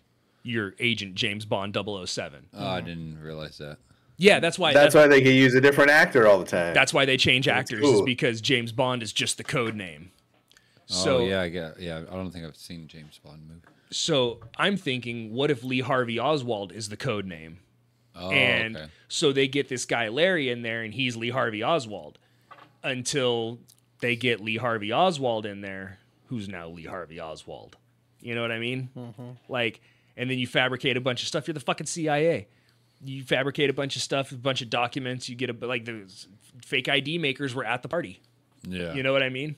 So that's my 2 cents on the whole situation. Anyway, yeah, he's allegedly the cat that shot from the storm drain.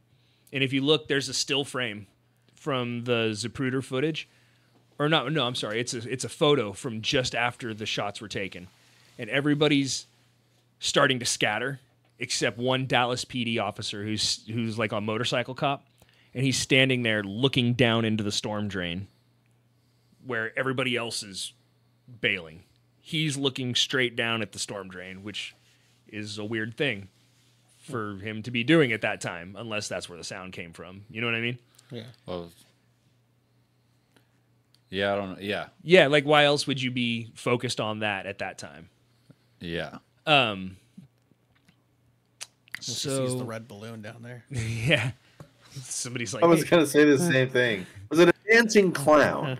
So Jack Allen Lawrence is the one who was actually underground and did the firing. He ran down the tunnel. He was there with Larry. They were buddies. Jack Allen Lawrence is the one who actually pulled the trigger. He ran back down the tunnel that he was in approximately 400 yards to an embankment and showed up to his place of employment, which was a Lincoln Mercury dealership. Quote, pale, sweaty, muddy, and out of breath. He said he'd been sick, but Sexy. yeah. He said he'd been sick, but his employers called the police, who made contact and noted it. They were like, okay, we'll come out and talk to him. But that was, hey, you're being kind of weird. Yeah, I'm not feeling good. And they're like, yeah, you look like you're not feeling good. Why don't you go home and get yourself some rest? At the crime scene, amidst all the chaos, there's a few people walking calmly or sitting and talking. So after the shots fired, instead of scrambling, there's people sitting on the lawn having a casual conversation. One of them to note is allegedly Orlando Bosch, who was seen sitting with the Umbrella Man, pulling out a large radio, talking into it, and then walking away. So there's a photo of him with the big radios at the time, talking into it, and then putting it away and walking away. Again, it's a photo from the 60s. I was just listening to the Texas Rangers game. Yeah, it could have literally been anything, but it doesn't sound as good when it doesn't support your argument, Yeah. Harrelson and his associates are discovered hiding in boxcars on the train tracks, waiting for it to go until it was canceled because the guy who was the head of that shit watched them all run and jump into the boxcar, and he was like, "Hey, whoa, don't go yet. There's some guys in here." And so he went to go get them out of there. Their release was secured, and the narrative was started. So basically, they got caught, and then they got negotiated for and got let out. Dallas PD or whatever showed up, and they were like, "Oh yeah, we're part of the thing," and they were like, "Gotcha, get on out of here," and they let him go. All in all, it was 8 shooters firing 16 shots in 4 stages over the course of 10 to 15 seconds. That was what this documentary said was the assassination of John F. Kennedy. Jeez, talk about overkill. I mean, everybody missed. Yeah. You know what I mean? Because I don't know. With so many people there, it's just hard to justify 3 shots with that. So to get that, wherever that came from, to get that to pass, I can just see it being hard to whoever printed that. Yeah. With so many people there. And a car being peppered, right? If you Witnesses always remember things completely different. That's a great point. Eyewitnesses are terrible. Yeah. Terrible sources of information. Because for the way it's been explained to me, your memory is not like a computer file. You're not going to open the same file every time. What you do is you open it and you color it the way that you're remembering things right now. If you were talking about going fishing and you were talking about, oh man, the water was kind of choppy that day. When you're talking about it, the water's going to be extra choppy because that's the way you're remembering. That's the light you're remembering it in. And you photocopy and you put it back in the same reason that and you remember people believe their own lies. Yeah. You create interpreted memories. with personal biases. Yeah. So Right. and so having, hundreds of people who were there and witnessed this whole thing. Yeah. One Like, person you're says gonna it was get 38 shots. The other person was like, it was 48. Yeah, and it came from over here, 3 and it shots, was, it was but it came from over there, and it came. You know what I mean? Yeah. One guy's like, no, they shot the curb next to me, and it scratched my face. Yeah, that makes sense. So there was a lot of that going on. After all this happened, you can allegedly see a photo of I'm sorry, you can see a photo of what is allegedly George Herbert Walker Bush standing outside the book depository. I'll admit there's some similarities between this guy and George Bush Sr. They look similar. The way they stand is similar. Hand in the pocket, like similar, like posture and everything. But the picture that you're looking at is zoomed in this big and from the 60s. So it's grainy as shit and you can't really make out any detail. Yeah. But a declassified FBI memo shows that Bush was in fact in Dallas on the 22nd and staying at the Sheraton Hotel. So he's been placed there. Remember before when we mentioned having to control the body, about controlling that. So there were allegedly 2 FBI agents who were tasked with meeting the body in Maryland and observing the autopsy. They noted that the body showed signs of surgery pre-autopsy, meaning someone between Parkland Hospital and Dallas, Texas, where he was placed in a somewhat ceremonial, nicer casket, and when he arrived in Bethesda, Maryland, in a gray basic body transport casket inside a body bag when he wasn't in one when he left, completely missing all of his clothes. Somebody had done surgery on his head. So that's weird. That's already all fucked up. He left in like a brass casket with like really nice handles and stuff, like something fitting a president. And when he showed up in Bethesda, he was in a body bag, which he wasn't when he left. And he was in like a little, basically like a metal gray box that was real basic, which why would you transfer that between, like, on a plane? You know what I mean? Yeah. So enter plastic surgeon and CIA asset John Melvin Liggett, which is also a great name. Future talk show host and friend of E. Howard Hunt and CIA asset G. Gordon Liddy, and the handsome Dallas PD officer in the wrong place at the wrong time, Jefferson J.D. Tippit. J.D. Tippit, he was chosen for his role in all this because he looks so much like JFK. I've seen pictures of him. He does look a goodly amount like JFK. I wouldn't say he's a dead ringer, but a little plastic surgery, and maybe he could be. CIA asset G. Gordon Liddy allegedly gunned him down shortly after Kennedy was shot. So Kennedy was killed, and then J.D. Tippit, you hear the story about Oswald shooting another police officer for no reason. That was G. Gordon Liddy shooting J.D. Tippit. He was the other officer that was shot during all this. Tippit was shot in the right temple, as well as 3 in the torso, 1 in the upper right side, 1 in the middle right side, and 1 in the lower left side from the sternum, all about 8 inches apart. The bullets were removed from his body in the ambulance, and he was pronounced dead on arrival at the Methodist Hospital, but his body was moved to Parkland. Why on earth would you move a body to a hospital that's literally dealing with the death of a president? I bet that place was a fucking circus. And they're like, hey, we got this dead guy we're going to bring here.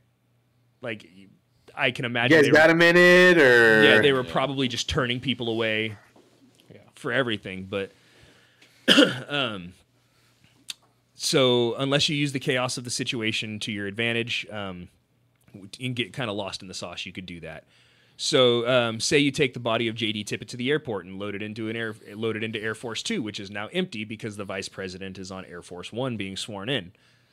Even poor Jackie had to stand there. She was forced to leave her husband's side and attend the hasty swearing in of LBJ. Like, there's a picture. There's a series of pictures of him standing there, his hand on the Bible and his hand in the air or whatever, you know, and he's being sworn in on Air Force One. And then there's a guy behind him, like, standing there smiling. He's got this really pretentious, like, we did it kind of look on his face. And Jackie's standing there next to LBJ. She's still bloody. Like, still in, like, clothes that are all blood splattered, and she's obviously been crying, and, like, yeah, the whole thing is, it's a really surreal photo to see, or, like, series of photos. So, yeah, waiting aboard Air Force Two was John Leggett, the plastic surgeon, who immediately began plastic surgery on Tippit's face and head to resemble JFK. The idea was to make it look consistent with a single shot from behind. It could have been avoided if G. Gordon Liddy had just done his job and followed instructions instead of shooting him through the back of the head.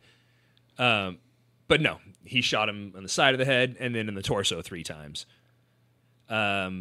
So Leggett basically rebuilt J.D. Tippit to look like JFK while they're in the air.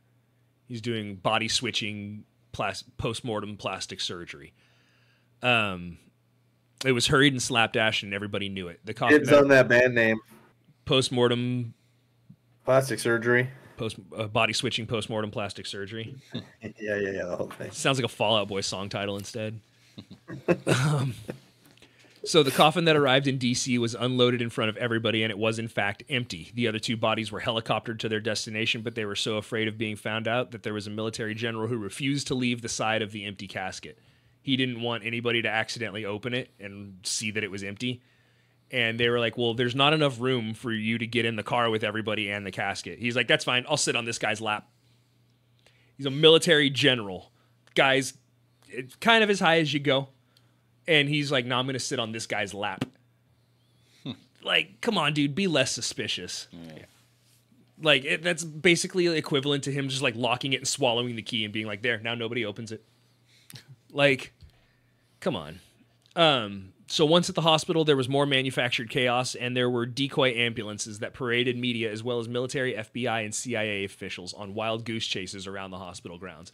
So they would pull ambulances out and circle them around, and like the media would chase them literally on foot in cars following the ambulance, and they would pull all the way around and pull back in, and then the other one would pull out and go this way, and like they would get lost and then come back in and park again.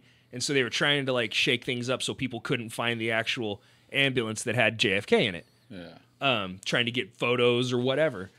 But doing all that allowed them to get away with some of this body switching stuff that they were trying to do. Like Monty. It's like ambulance 3-card Monty. Yeah, that's exactly what I was like, picturing in my head.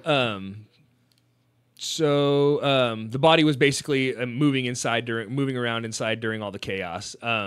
However, they did manage to botch the important part. They left Tippett's body in the dull gray casket inside the body bag, so anyone paying attention would notice the wrong box. At one point during the autopsy, after noting the lack of brain in the cadaver and not knowing that the actual JFK was in the room next over, a literal brain on a tray showed up. It was literally just a brain sitting on a tray that they brought in, and they were like, here, this is the brain from the autopsy that you don't have. And, yeah, they said when he touched the hole in the back of the head... Oh, no, I'm sorry. Let's see. Yeah. So immediately they weighed the brain. They placed it in formaldehyde, and they were like, that's it. That's JFK's brain. No further questions. So long any evidence that might have been there. Speaking of so long dignity of the guy performing the autopsy, when he said he touched the hole in the back of the head, pieces of the skull fell away, which wasn't possible unless it was an exit wound. Exit wounds are a lot bigger and gnarlier than your entrance wounds. So like if the skull explodes outward like that, there's going to be some that's just hanging on.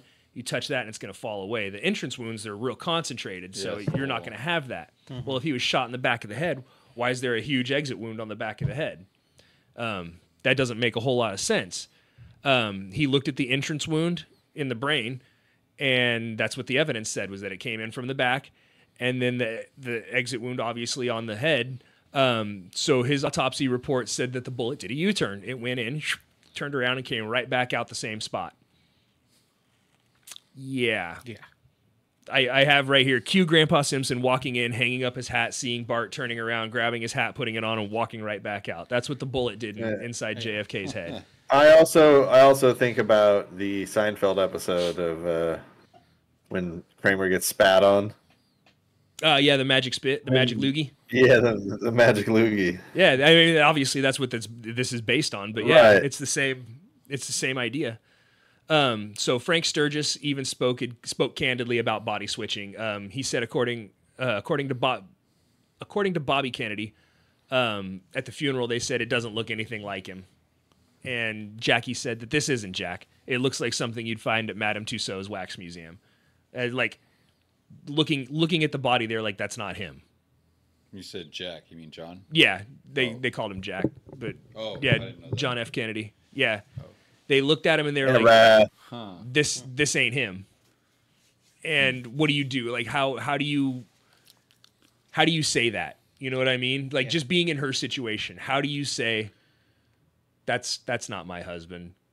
That's a different person. That's a different body that you guys rebuilt the face on and didn't do a very good job. Yeah. Without people thinking you're fully fucking insane, that you've lost it. Especially in the 60s when you still had to be like signed out of a hospital by your husband. Yeah. You know what I mean? Like, we'll put you back. Yeah, that's not even a joke. Wasn't that like one of the Kennedys like got lobotomized? Yeah, one of JFK's sisters. Yeah. They just gave her a lobotomy and left her in a home. Wanted nothing to do with her. So within the hour of the assassination, they had the weapon, they had the motive, they had the killer who was arrested for slipping into a movie without paying. The chain of evidence had been broken, and any good lawyer could have got him a mistrial. In fact, the first gun that they claimed they had was different from what they ended up saying it was. They said, "We've got his gun." And they said it was some rifle, and they were like, no, wait, it's this Mannlicher Carcano rifle. That's what it is. That's what we've got. They said Oswald wrapped it in brown paper and carried it inside the building. The paper that they presented showed no signs of oil from the gun. None of the creases matched how it would have been wrapped. It was like they just had butcher paper. Yeah. He was spotted in the building at 12:25, the time of the shooting. The sighting was later changed to 12:15, so that wasn't lining up. And they tested his hands and face for gunpowder. It all came back negative. So while being paraded into jail, he said he was being denied legal counsel. He also claimed his innocence and said he wasn't made aware of why he was being arrested, even though he was never charged with anything. He was just arrested. They had him. They've taken him to jail. That was that with that. While being led around amidst a bunch of reporters, a man in a suit armed with a pistol stepped out, gut shot, and subsequently killed Lee Harvey Oswald. The guy that shot him, Jacob Rubenstein, or Jack Ruby. So this guy's back in the mix. The owner of the Carousel Club, the failed Chicago gangster who's been moved to Dallas to run casinos. Yeah. Is now getting the one involved. who got kicked out of Chicago, right? Yeah. Yeah. That's him. So a bold move, in my opinion, to assassinate the alleged assassin on live TV in front of literally almost the world, because everybody's seen that footage. Desperate times call for desperate measures, though. I don't think they expected Lee Harvey Oswald to be taken alive. So they really did shit the bed on killing him. They shit the bed on the body switch. They shit the bed on the autopsy. It only makes sense that they shit the bed wrapping up loose ends. The alleged plastic surgeon who came into approximately $2 million and used it to finance his new lifestyle. New house, new car, new wife, new vices, including poker parties where David Ferry, the alopecia pilot, was there. Later killed. The surgeon was later killed after a botched armed robbery and buried his second wife. After he was buried, his second wife said that it couldn't have been him, seeing as this guy that she saw she hadn't seen him in a while. He had a mustache. She was like, I don't know who that is. This guy can't grow a mustache. My husband can't grow a mustache. Like, I've seen him try. This ain't it. And then later she said she saw him in a casino in Vegas, just chilling at a blackjack or chilling at a poker table. So, which, Vegas, a mafia built and run city, this guy working with the mob, maybe, who knows? We don't know. Just speculation. During the Watergate scandal, E. Howard Hunt found himself nicked and served 33 months. He asked Nixon for $2 million or said he would start talking about the Kennedy assassination. Dean Birch, Nixon's presidential aide, said that when George Herbert Walker Bush heard about this, he quote, broke out all over in assholes and shit himself to death. He was afraid they were going to talk. And I think that's such a good quote, dude. Yeah. Broke out all over in assholes and shit himself to death. Funny. He was one does. He was terrified that E. Howard Hunt was going to start talking about his involvement in the JFK assassination. David Ferry and Eladio Del Valle were murdered minutes apart to stop them from talking to Jim Garrison during the investigation. Charles Harrelson and Phil Aldericio were both murdered in prison. Charles Nicoletti and George de Morenscheit were both murdered at the same time to keep them from testifying to the White House Committee on Assassinations, which was after the Warren Commission. When George de Morenscheit's body was found, he had a business card in his wallet.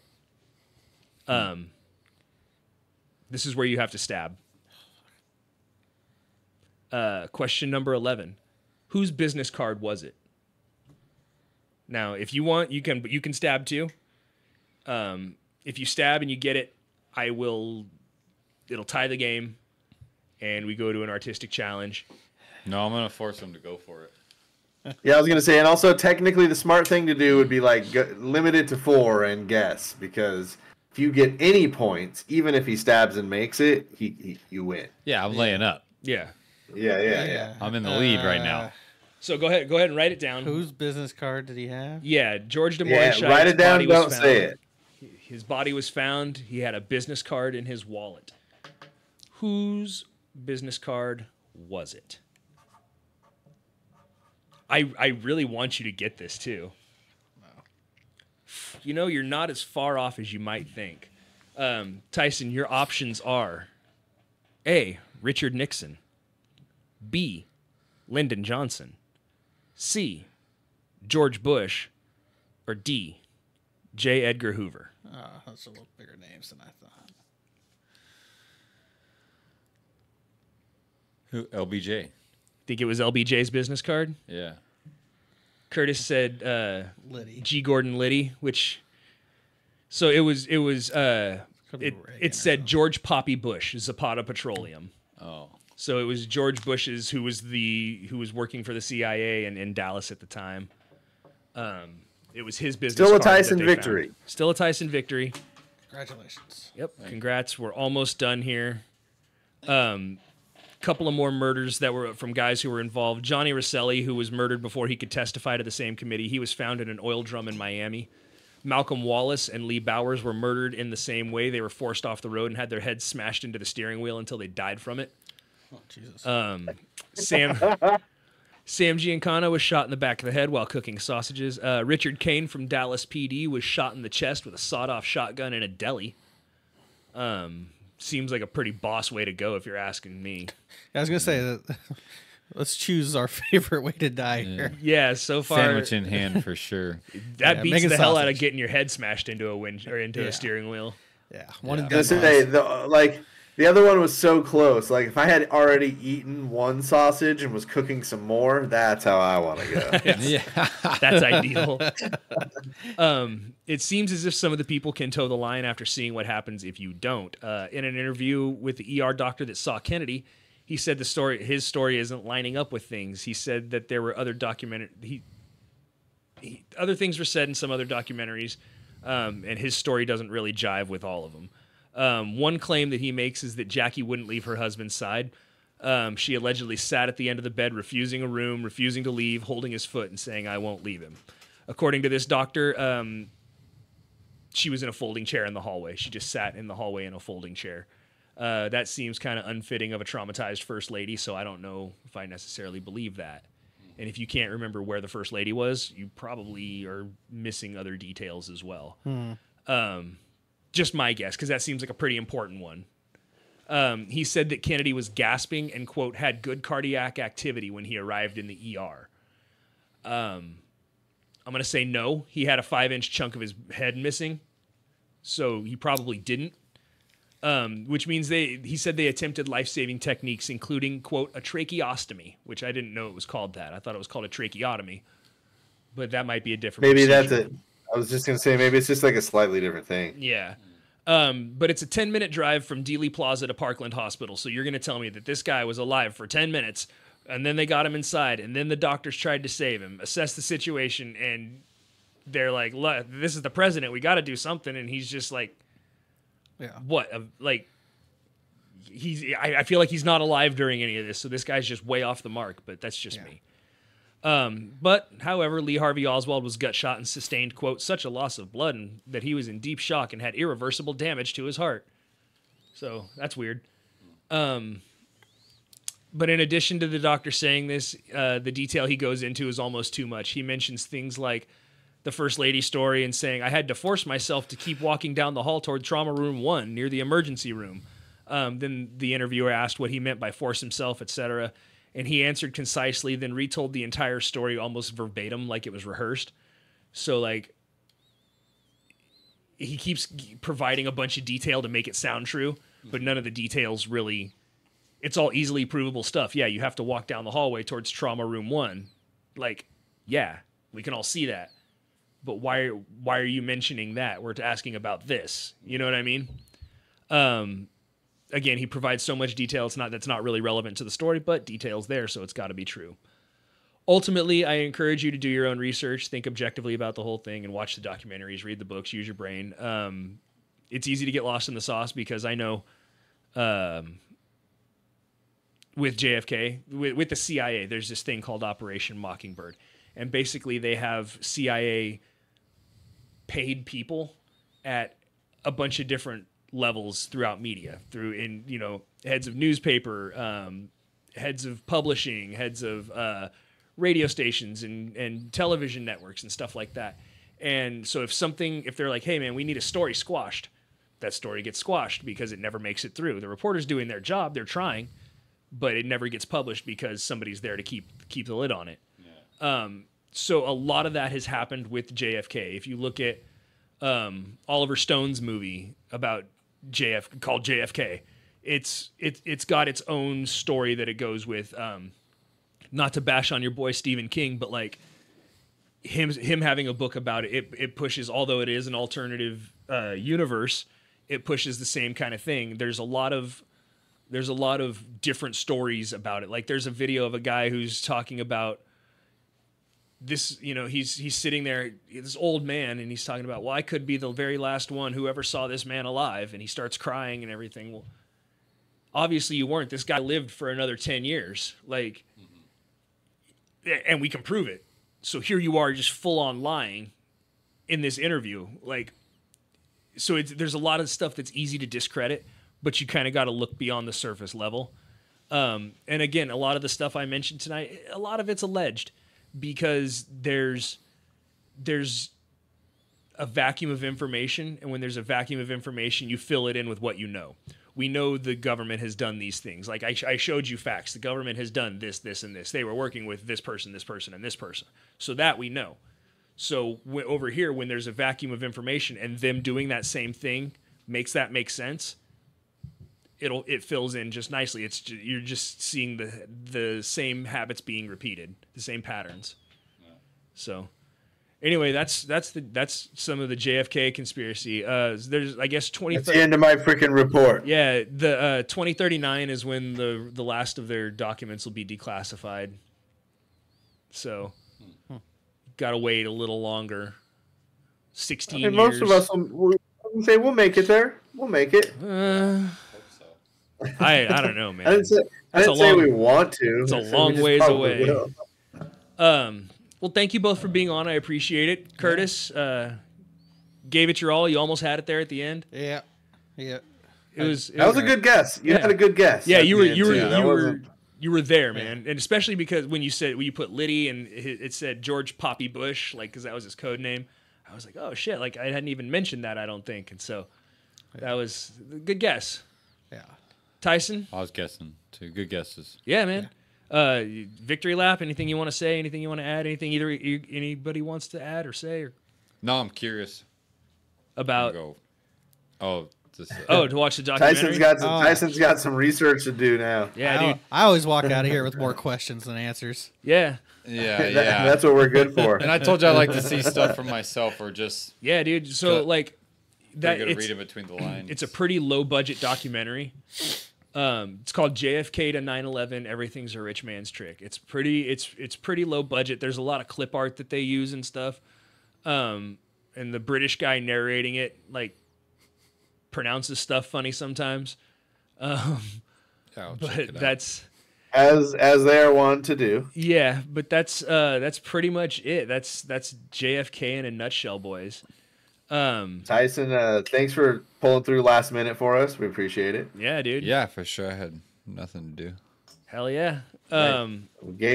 Giving people serial chillers, giving people something to do since 2016. Yeah. If anybody wants to interact with us on Serial Chillers, it's Serial Chillers Podcast on all the social medias, on TikTok, on Instagram.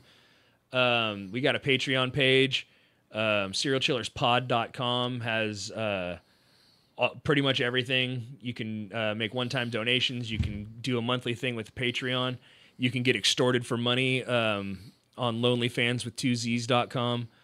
You can even send us like cool drugs in the mail at P.O. Box 1229, Clovis, California, 93613. You can leave us threatening voicemails at 805-666-2513. Yeah, man. Jesse, anything you want to add? No, it's wonderful to kind of get. I mean, I still did research and stuff and worked on an outline basically like it was my week. But it was nice to get here on a Saturday and just get to watch you do your thing. And I looked at your outline when you sent it to me, and I was like, all right, this fucker handled business this week. So great job. Not only did you nail the intro, you nailed the entire thing, buddy. I appreciate good job. you. Appreciate you guys. Thanks. Maybe I'll come back and do it again. It's like I was there. It's so good. Yeah, that's good. I could smell the air in Dealey Plaza. And the crazy thing is, like, I barely scratched the surface on so much of this shit. Oh yeah. Yeah, There's so many rabbit holes you can go down. There's that book by Sam Giancana. It's called Double Cross. It's really good, and it's written by his brother Chuck, and it's mostly about their life and like the stuff that they got into. But there's a big chunk of it that talks about JFK and like the shit that they got into and how he like had one of their hotel rooms bugged with like audio and video surveillance and was just watching JFK have an orgy and was like, yeah, I'm going to use this against him. And then he was like, what the fuck do I care? Let the guy have sex. And you know what I mean? Like, so it's a cool book. And there's a lot of weird shit about this, but if you watch that documentary, it'll explain a lot of it. I definitely want to check it out. Cool, man. Well, if nobody else has anything to say, anything to add, Jesse? I will. Those of you that liked what Hella Greg said, and he said, I'm going to come back maybe and do it again. This episode will air December 1st. Greg's next episode will air January 12th. Yeah, so deal with it. Yeah, Merry Christmas and a Happy New Year. Beautiful. Or whatever. All right. In that case, for Curtis, for Tyson, for Jesse, I'm Greg. Don't talk to strangers.